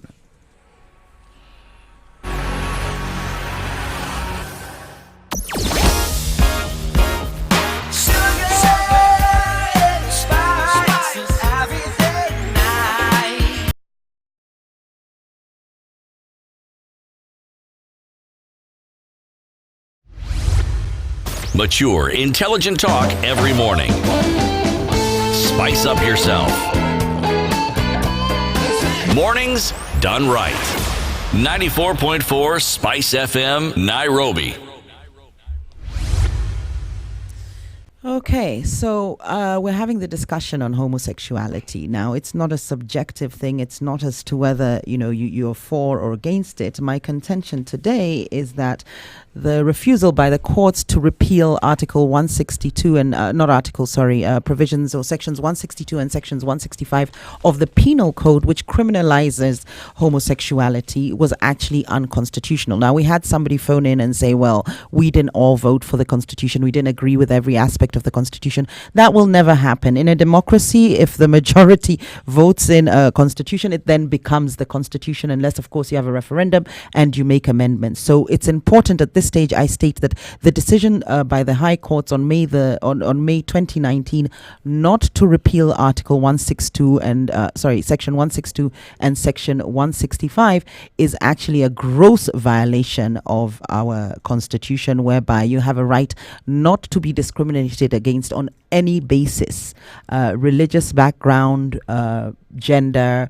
It should also include sexual orientation, and it leads to a number. It has a few social consequences I talked about. For instance, because of the stigmatization, not only are these people's lives in danger, we've seen across the borders in Uganda where people have been targeted physically. I mean, you get violent reactions from members of the public because somebody is having sexual relations with somebody else's content in their bedroom privately, not affecting anybody else's lives adversely, yet they're the subject of serious violence as a result of sentiments generated. I don't know where this moral repugnancy comes from society to a point it manifests itself and crystallizes as violence. Why is it people are so averse to homosexuality? Are they themselves scared that maybe it exists within them? What is the backlash? Why do we care? Violence in Kenya against homosexuals? Homophobia. What is that? Has homophobia actually manifested? Why does homophobia even exist? I can understand. In this country. Has it what? Sorry? Has it manifested itself in this country? We Openly, see people actually reacting against. Like in Uganda, they lynch publicly, right? In Kenya, and that's what I'm saying, going with the president. The current legal instruments. It's a known issue. Unless you're gay. I think if you're gay, you do find there's certain places you can't go and be open and be yourself. You will be discriminated against. You see the way they talk about gay people, maybe in WhatsApp groups and so on. I'm a member of a WhatsApp group where, because of what's coming up, the reference to gay people was very offensive to somebody like myself, maybe who has relatives who are gay. And these gay people, when we say these gay people, they're our brothers, our sons, our fathers, perhaps in some instances, our nephews, or even female, the female counterparts of that, because of course it goes or swings both ways, pun intended. But basically what I'm saying is this is a gross violation of the Constitution, and it's a slippery slope to go down for us to try and reflect our sentiments that we feel we as a society want to uphold certain traditions and cultures, and so we actually violate the Constitution. It's a slippery slope. This is the problem here. I come to think of it, when we look at it now in terms of it being a non-issue, except for the people who then practices, and this for them, for which it is then an issue, but to the point whereby it is going to now have such debate where it's heated to the point that then we now have the instruments of law essentially changing to take that into consideration. It is going to take a very long time. It doesn't have to. Yeah, but looking at the reality that we I have think right in 21 front of us, states it's in going Africa to take where a it's while. been decriminalized. In the same week, or a fortnight later, after our ruling not to repeal these sections of the Penal Code that criminalize homosexuality, you had Botswana actually go through exactly the same process, and they decriminalized homosexuality. So from a legal perspective, you have countries who are following the law. But I want us to go back to this biblical notion that things don't evolve and interpretations don't become broadened with knowledge and so on. I will reiterate that homosexuality wasn't very well understood at the time of writing the Bible. And this is for the believers. For the non-believers, I'm not saying we should go, or they should go with this notion that the Bible is the beginning and end all. But do you remember a notion of purgatory in the Bible, where it was a mid-state, according to the belief, some Christians, it's an intermediate state after physical death for sort of purification. And you could actually pay to reduce your time in purgatory. And this was widely accepted in the Catholic Church. I'm going back a few centuries ago. And this has changed over time. You paid for it. You paid to reduce your time in purgatory. So it was a business model. So, yeah, absolutely.